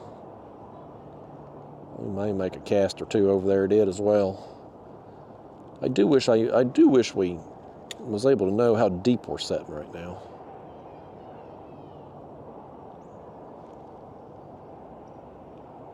I feel like the farther you get back in these canals, the shallower it gets up here.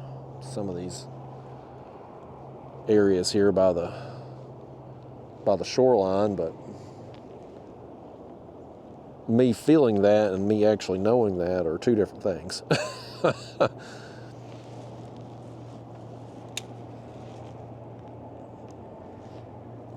If we're going to get bit, we'll probably get bit on this cast right here, because I got it right there by that pole.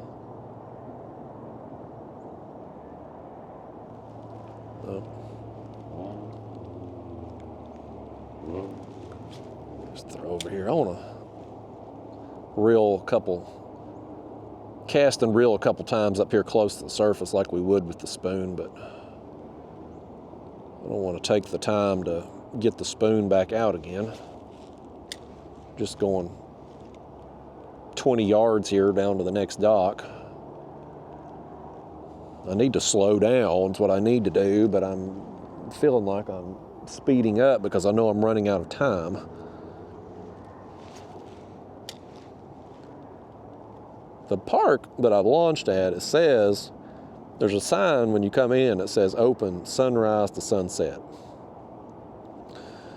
But surely to goodness they wouldn't close any gates or anything. I don't even know if there are any gates. But I'm sure other people are there past dark, surely. Because it's a nice park. There's walking trails and there's all kinds of stuff over there.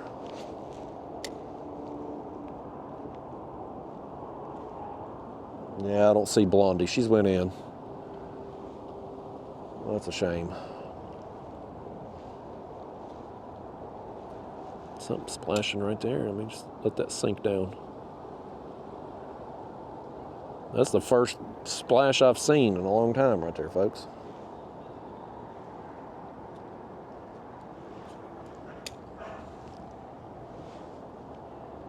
Oh, she's back outside now.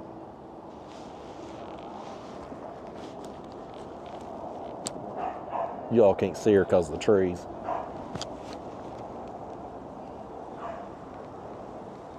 I need me a hot blonde Florida girl on this video. That would guarantee I get a bunch of views. Here I am worried about getting a peacock bass or that crappie for my thumbnail. I need Blondie over there is what I need. Yeah, how pissed off my girlfriend would be if I did that. If I went up there and asked that blonde-headed girl if I could take a picture of her to put on my video, boy, my girlfriend would be so pissed. I'd never hear the end of it.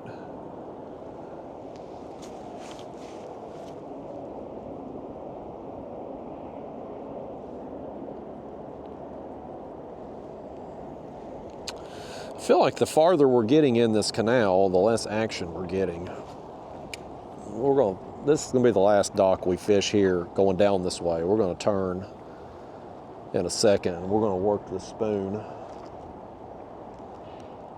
going back out on the other side. We get farther out again, come across some docks, we'll bust the Gulp out again. I would like to have one or two more, I think. Any type of fish to keep.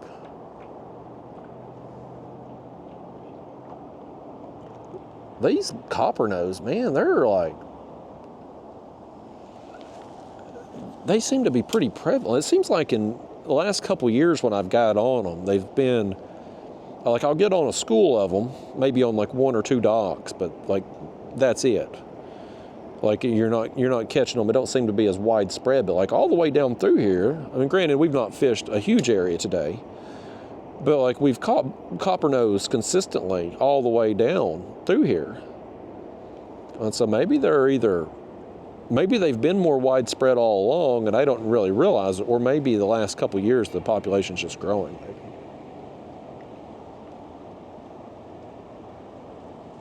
I don't know. They're an untapped resource down here, though. People ain't coming to Lake Ida to fish for bluegill, so most people that are here, if they're throwing lures specifically for peacock bass or even largemouth bass, they're going to be too big for the bluegill's mouth, so they might catch one occasionally. But the average person, hell, if they caught a copper-nosed bluegill, there's one. There's something. The average person, if they caught a copper-nosed bluegill, they'd probably think it was just some exotic, just from looking at it. What is it? Oh, I think this is a northern strain right here. Boy, look at this. Boy, this is a, I can't keep him in that net, folks. This is a big northern strain right here. Here comes jet skier again, 100 miles an hour. He sped up as he went by me too. Folks, though, look at this bluegill. I want you to look at this thing, man. Holy cow. That is a northern strain. Look how thick he is, though. Holy cow, man. Folks, that is huge, huge bluegill. He's only 9 inches long, but my gosh, look how big he is. I mean, just how thick. Look how much meat is on him. Let me put him this way. Oh, I was going to try to see how tall he was. He's probably 4 inches tall. Yeah, he's about 4 inches, the 8 to the 12, a little over 4 inches tall. What a bluegill. I'm gonna let that one go. Since that's a northern strain right there. Those don't get that big as easily. The copper nose, man, they're a bigger strain of bluegill. Like they get much bigger than what we've been catching today. And the ones we've been catching today are dang good size. He tore up that gulp good, didn't he? Dadgummit. Let me bust out another gulp real quick. I'm kicking myself right now. I can't believe I forgot to restock my gulp jar here. I'm gonna have to, when I go to Bass Pro looking for that rod that I control the Barracuda tube on, I'm gonna have to see if they've got some Gulp minnows. And they may not, because I don't know how many people do this style of fishing down here. I don't know, the Bass Pros down here may have more saltwater stuff than freshwater stuff. Man, that was a huge northern strain bluegill though. I got bigger bluegill than that before, but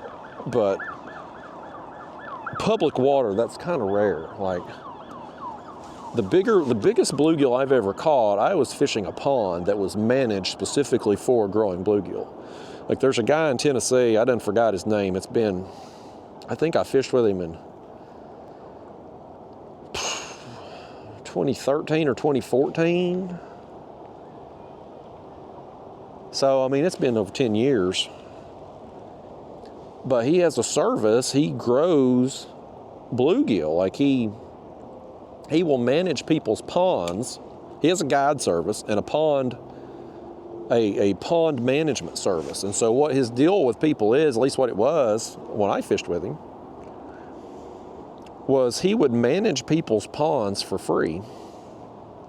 He would feed the bluegill, stock them. He had the electroshock equipment and stuff to be able to remove a certain amount of them.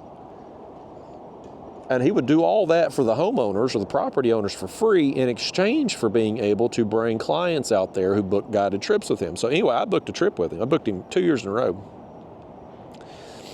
And went out there and fished, and I got to fish on some of them ponds. And man, those were the biggest bluegill I have ever caught. That's the only, and it wasn't officially, he had a scale, a certified scale.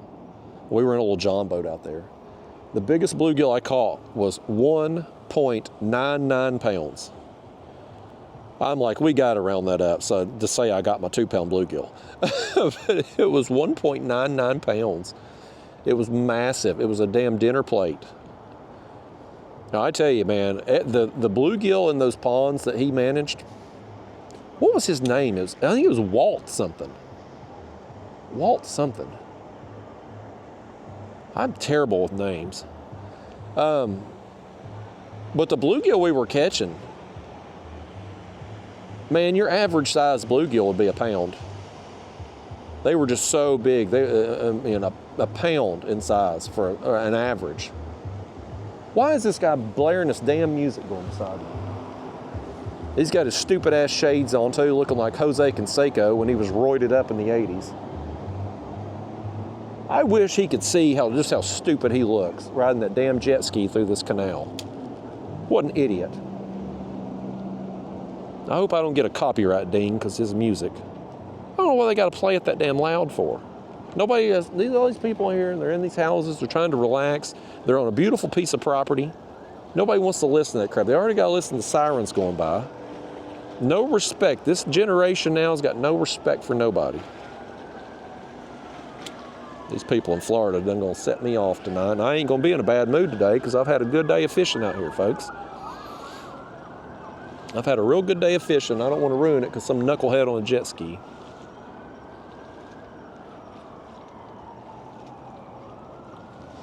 I probably do need to start working my way back toward the car though, because those idiots like that running 100 miles an hour in their jet skis, if it gets dark and I ain't back the car, they're liable to run my ass over. We'll work this spoon though. We're going to turn this as far as I'm going down this canal, this direction right now. I want to make one more cast with this Gulp though in front of this dock and let it really sink down, kind of work there on the bottom a second. But we're going to turn after this, go down the other side of this canal, throwing that spoon, and we'll start working it back. We'll start working our way back down toward the car. I don't know how long it'll take me to get. It'll probably take me 15, 20 minutes if I was just pedaling nonstop to get back to the car. So we'll take our time. But I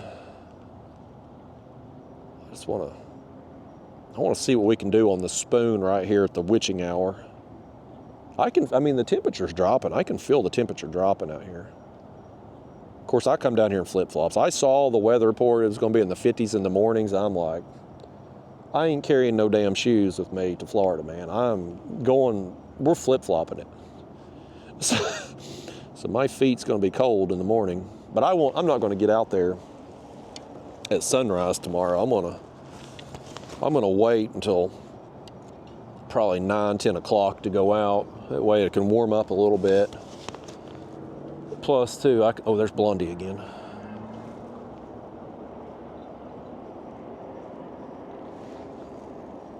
She's got her dog this time. Well, she's going back in. That's a damn shame. I tell you, if I had her on my thumbnail, this video would be 1 million views.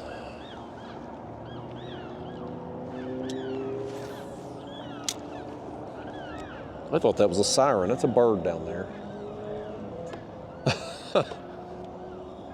Yeah, let's just work this wall here. Let's work the edge of this retaining wall with the spoon and see what happens.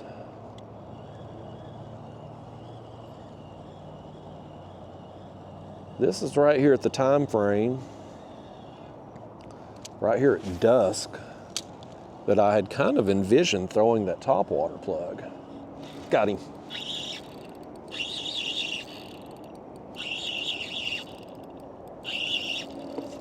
I think this is a peacock. We'll back up here. Oh, the dog's excited about it. I think this is a peacock. I think this is a good one too.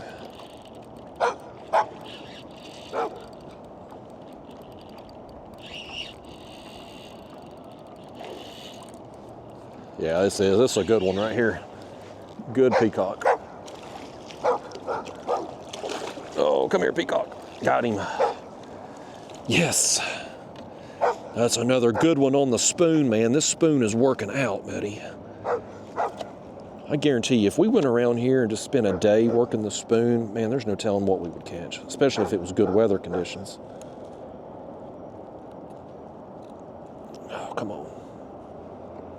Boy, that hook is wedged in there good. Meanwhile, we're blowing down the area. I'm about to try to fish over here. Let me get us off this.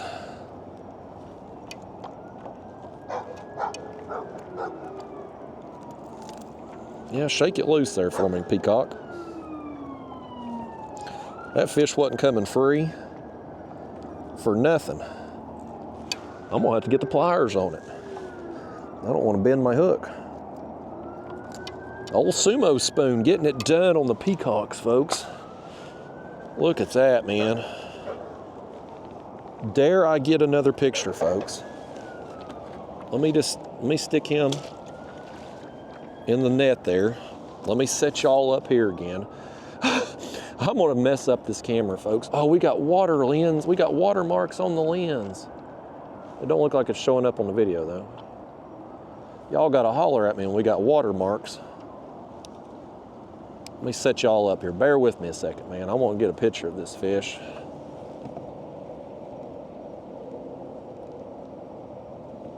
Okay. My makeshift thing here. on the cooler mount. Okay. This is another good one though right here, y'all. Oh.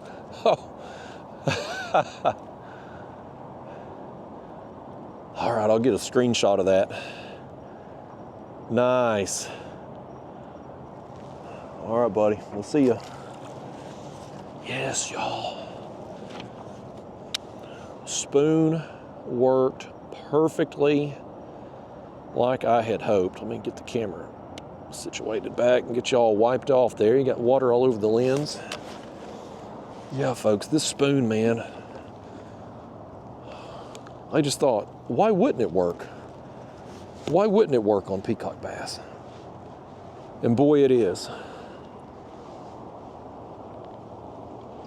Let's go back over here. I want to work this wall some more. Man. Yeah, any fish that would be willing to come up and eat the topwater, if they're that aggressive that eat the topwater, they're going to eat the spoon. Y'all wave at Rover over here. He was excited when I caught that fish. You saw him cheering me on. He's still cheering me on. He wants me catching it. He's telling me there's a fish right down there. That's what he's telling me. It's like Lassie. Timmy fell in the well? Really, Lassie? It'd be something if that dog's name was Lassie. It's a pretty dog. I don't think he likes me, but he's pretty.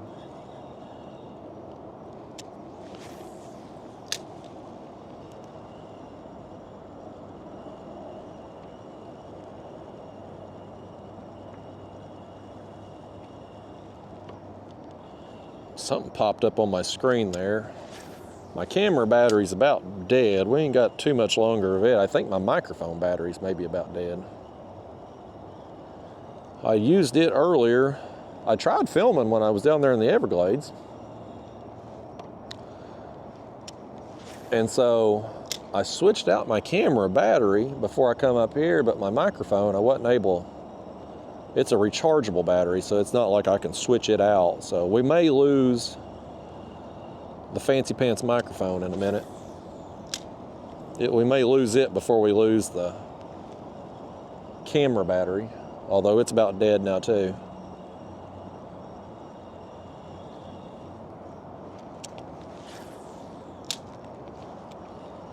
Man, those peacocks are fun, y'all. I mean, they are fun. When they nail it, we got something right here. Something just nailed it. Small fish, though.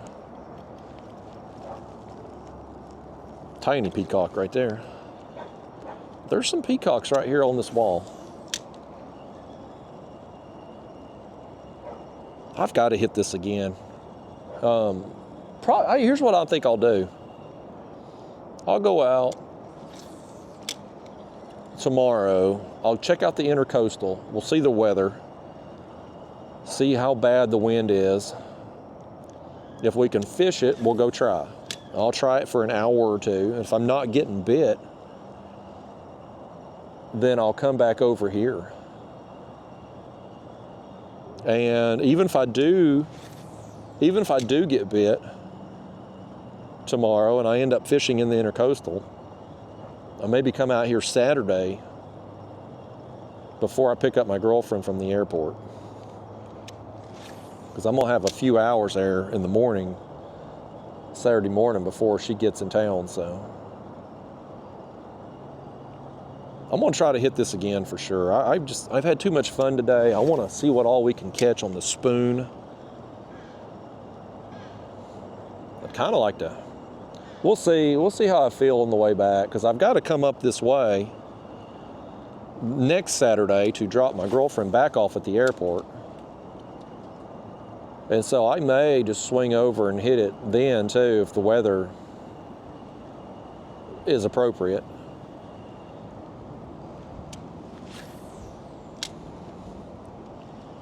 I don't know what time her flight goes out. I really don't know anything. I don't know when she's getting in town, and I don't know when she's leaving the following week. I don't know a damn thing. I know I made it down. I know it took forever last night, but I made it down here. I had to make a few pit stops, get gas, stretch my legs, but I made it all in one day.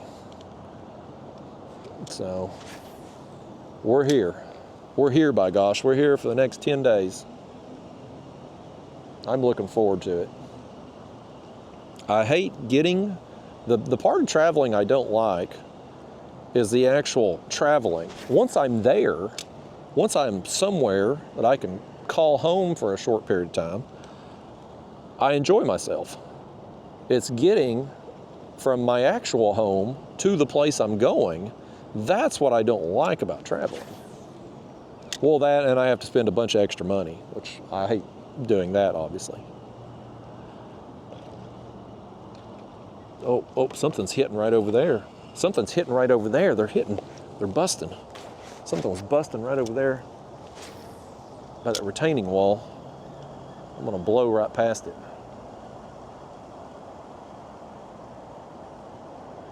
Something was coming up, hitting right there by that wall.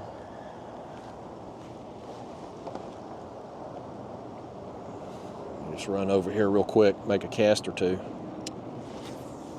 I couldn't see what they were. They didn't come up out of the water, but something was right there by it.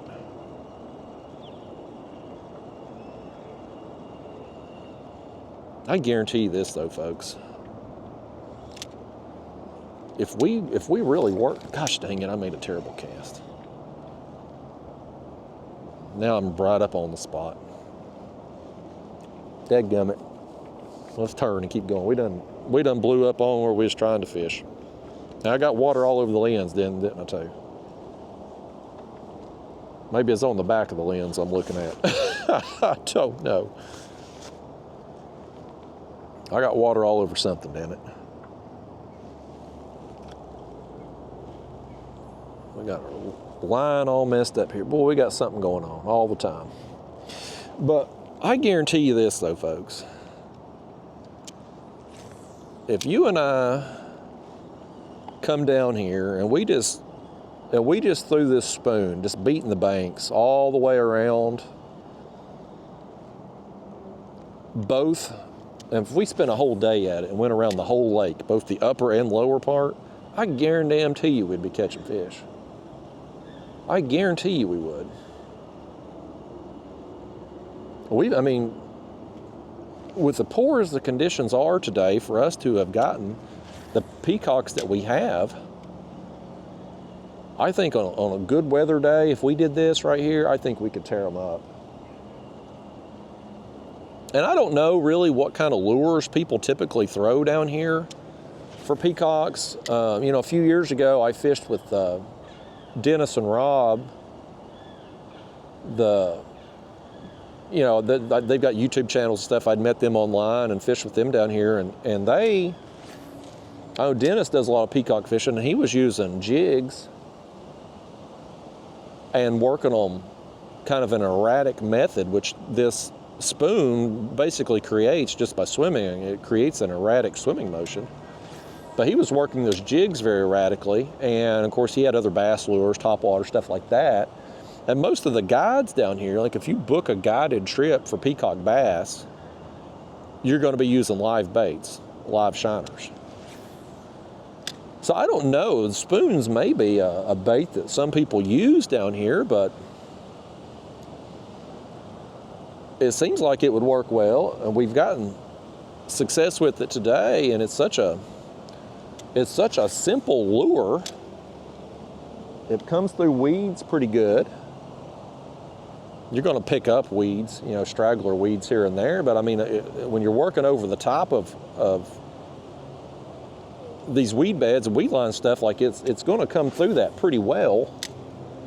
You can cover a lot of water with it, and it's one of them things, it's cheap. It's not like a crankbait or a swim bait that if you lose it, you're out 20 bucks. These spoons, again, these are Catfish Sumo spoons. They come in a 4-pack. They're like 12 bucks, $12, $13. So it's not the end of the world if you lose one or bend a hook or something, but the hooks are pretty strong. I mean, I've caught a lot of white bass and skipjack that have really put these spoons to the test, and pretty rare to bend a hook on one. Hook will go dull before you'll bend one.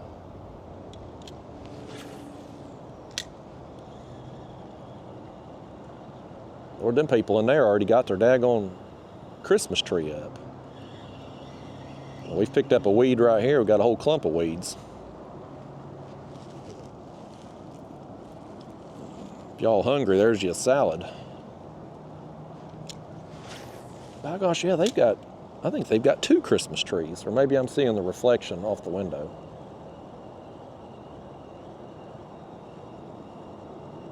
Yeah, they're ready for Santa Claus. It ain't even Thanksgiving yet as I'm filming this.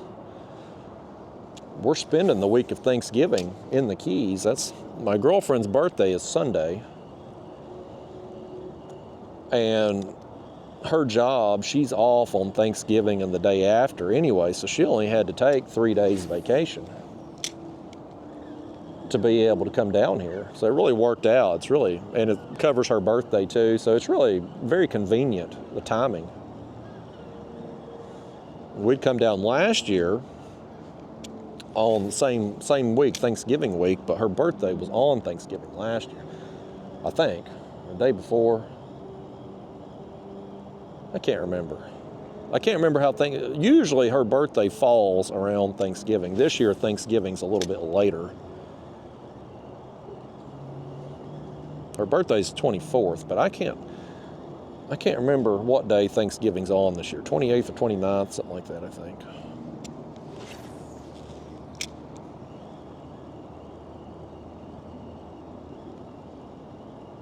We're running out of daylight quick though, folks. I don't know what time it is right now. My phone's in my bag behind my seat. In this kayak, I don't have a hatch or anything. There's no internal storage, so I don't have a good place to put my phone. So I put it in that back hatch behind, I got a bag attached to the back of the seat. So I stuck my phone in it so I don't accidentally lose it out of my pocket. Oh, he nailed it. He nailed it. I think we got another one right here.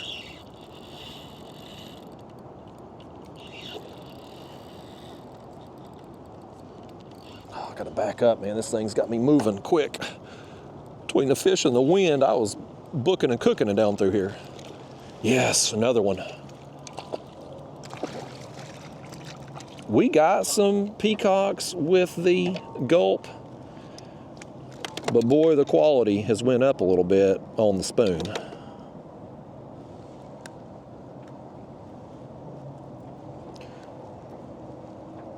Well, there's another one right there that wasn't coming free, was he? There we go. Yeah, he ain't as big as the other two, which I don't know how well you can see him right now if they're getting dark. Let me look at the camera. Well, it looks lighter on camera than what it actually is out here. Let's see if I can get another one right quick. Action cameras are weird like that. Sometimes I feel like it looks brighter on camera than what it actually is in real life, and then there's other times where I feel like it's the exact opposite, like it's brighter outside than what it is on camera. Okay, well, let's see if we can spin around here again. And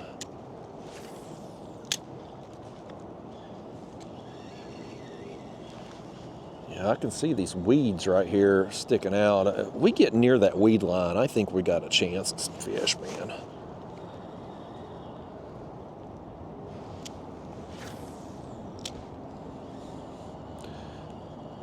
Right here at the witching hour, right here before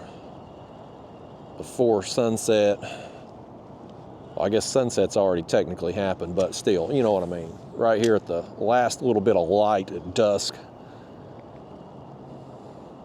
Typically an active feeding time for predator fish. And that one there, man, when he hit it, man, he hit it. It would be fun though to just go around with the spoon and see what we could get. I'd have to throw the Gulp a little bit because I want to catch some more than bluegill.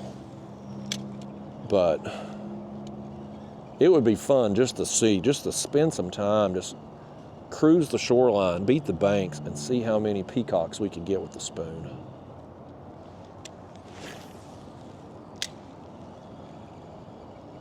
It's, you know, again, this is another one of those lures that's going to travel well. If you're bass fishing, I know it works, white bass, largemouth, smallmouth, apparently peacock bass now too. So if you're fishing somewhere and you're after bass, or maybe you're catfishing and you're going somewhere where white bass is a legal bait, and you want to use them, it's one of those things, man. Take you some spoons. I've got this right here. This is on my skipjack rod. It's just a bass rod, a medium heavy action. I think it's 6.5 foot or 7 foot long. Shimano rod here. I've got a 3,000 size reel with 30-pound braid mainline. And I got like 10-pound fluorocarbon leader on this. That's the rig on it, man. Easy, simple, chunk and wind. I don't have to work a lure in any certain way, just cast it out and retrieve. And the lure, it does the action for you. You're not having to put action in the lure, just it's spinning, creating that vibration, that flash, like it's doing the work for you. Some lures, you got to work them for them to have any action. Not the spoon. You just chunk and wind, man. You can give it a more erratic action if you want to, like you can kind of reel it and stop and let it fall and flutter a little bit, or you can jerk it, twitch it, and then let it fall. You know, you can certainly do that, and there's times when that'll be a more effective way. You'll catch more fish that way, but in my opinion, and that's just my opinion, so take it with a grain of salt. If fish are active enough to eat the spoon, if they're wanting that much movement on it, or willing to eat a bait with that much movement, they're going to eat it just on the retrieve. Because even when that thing falls and flutters, well, I about put her eye out that thing. I come across them weeds and just knew I had a fish. But even when it's falling and fluttering down, like it's still, you know, doing that on the way down. Like it's moving erratically as it falls in place. So, like it's just, that's just my opinion on it. Like I just think if they're that aggressive that they're going to eat the spoon on the fall, they're going to eat it on the retrieve.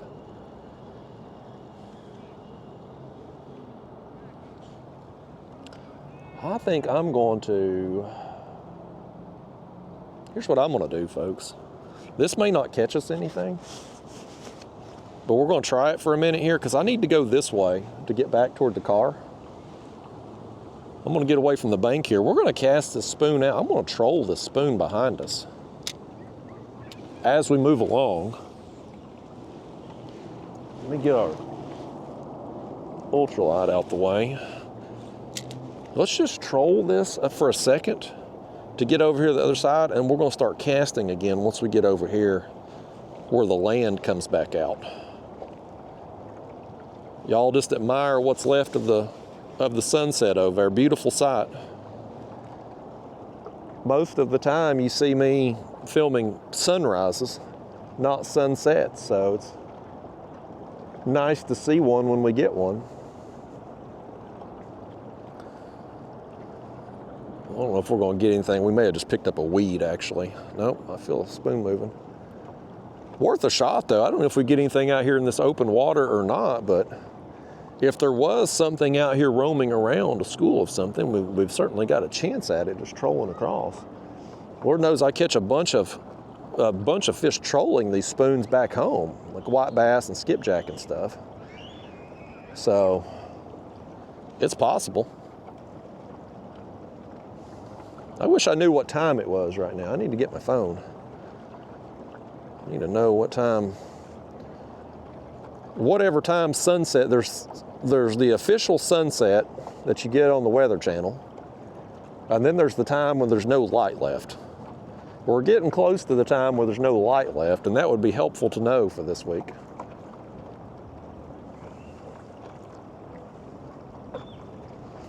Right up here by this tree was where we hooked that first fish that I thought was a peacock, and I snatched it out of his mouth. I really want to hit this area again. Yeah, I've got weeds on this damn spoon here trolling behind us. Trolling didn't work out, but we gave it a college try. There we go, got our weeds off there. Yeah, I'm gonna hit this area again here for sure before I leave. And I don't know too, this is another thing I don't know. How active are peacock bass at night as far as feeding goes? Do they shut down at night or do they feed all night long? I don't know. There's a lot I don't know, folks. If you had 2 jars and you filled one up with what I knew and the other one up with what I don't know, the jar filled up with what I don't know would be overflowing. You'd have to have one of them big jumbo size jars from the Sam's Club. That's what you'd have to have, because it'd be just overflowing with stuff I don't know. But every time I fish, it seems like I'll learn a little something, pick up on something.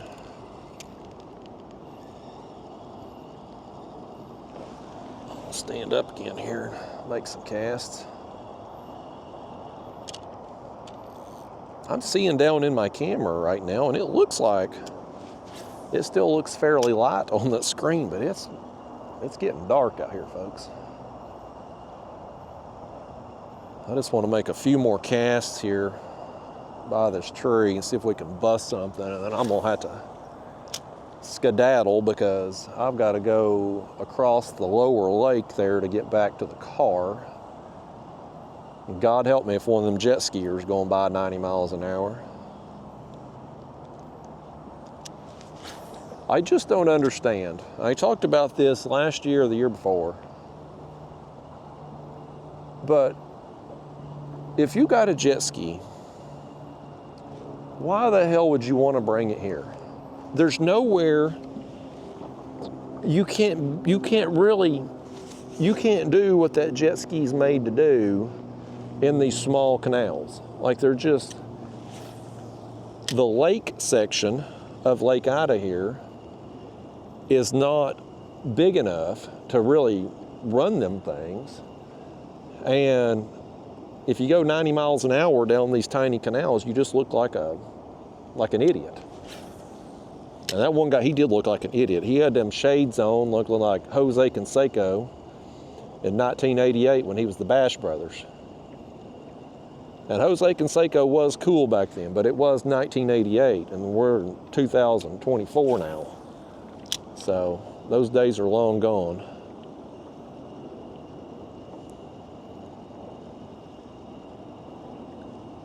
Man, I thought for sure we might get one right here.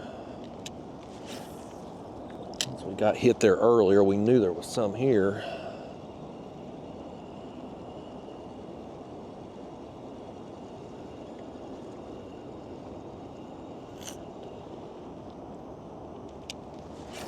Can't say we didn't try.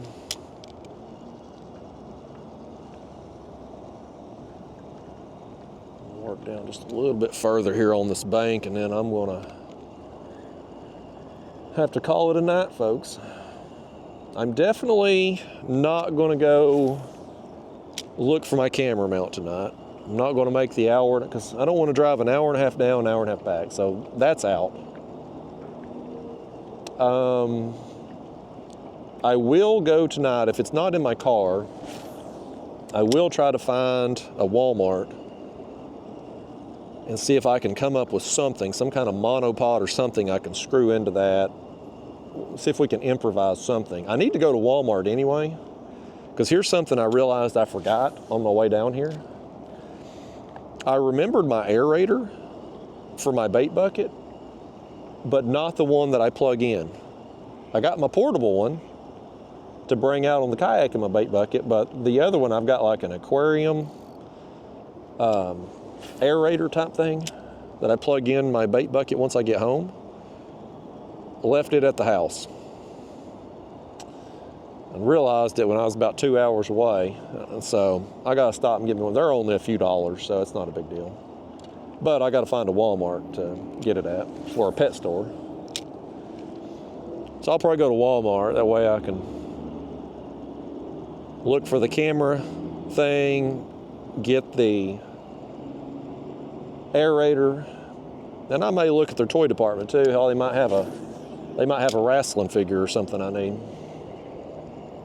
Change the scenery, and all these people in Florida may not buy wrestling figures. All right, folks, we're gonna make one more cast after this because I can't see. I'm reeling my swivel up to my rod tip because I can't see where it ends.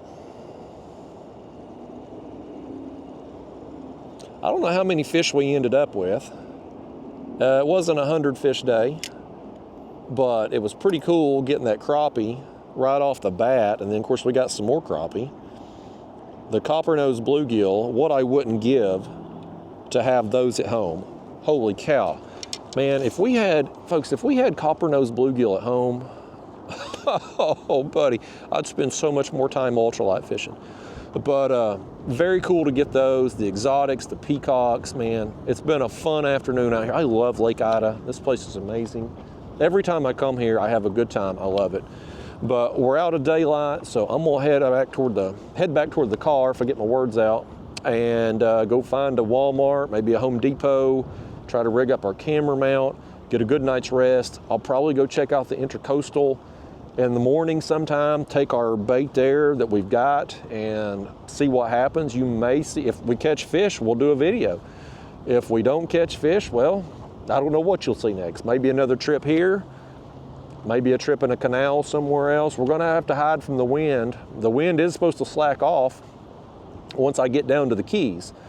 But these next couple days here up on the mainland, it's gonna be pretty windy. So we're just gonna have to improvise and work around it. But we're gonna have a good time. It's gonna be a fun trip, y'all. So I'm looking forward to it. Day one didn't start out well in the Everglades, but we finished strong. So day one of this trip has been a success.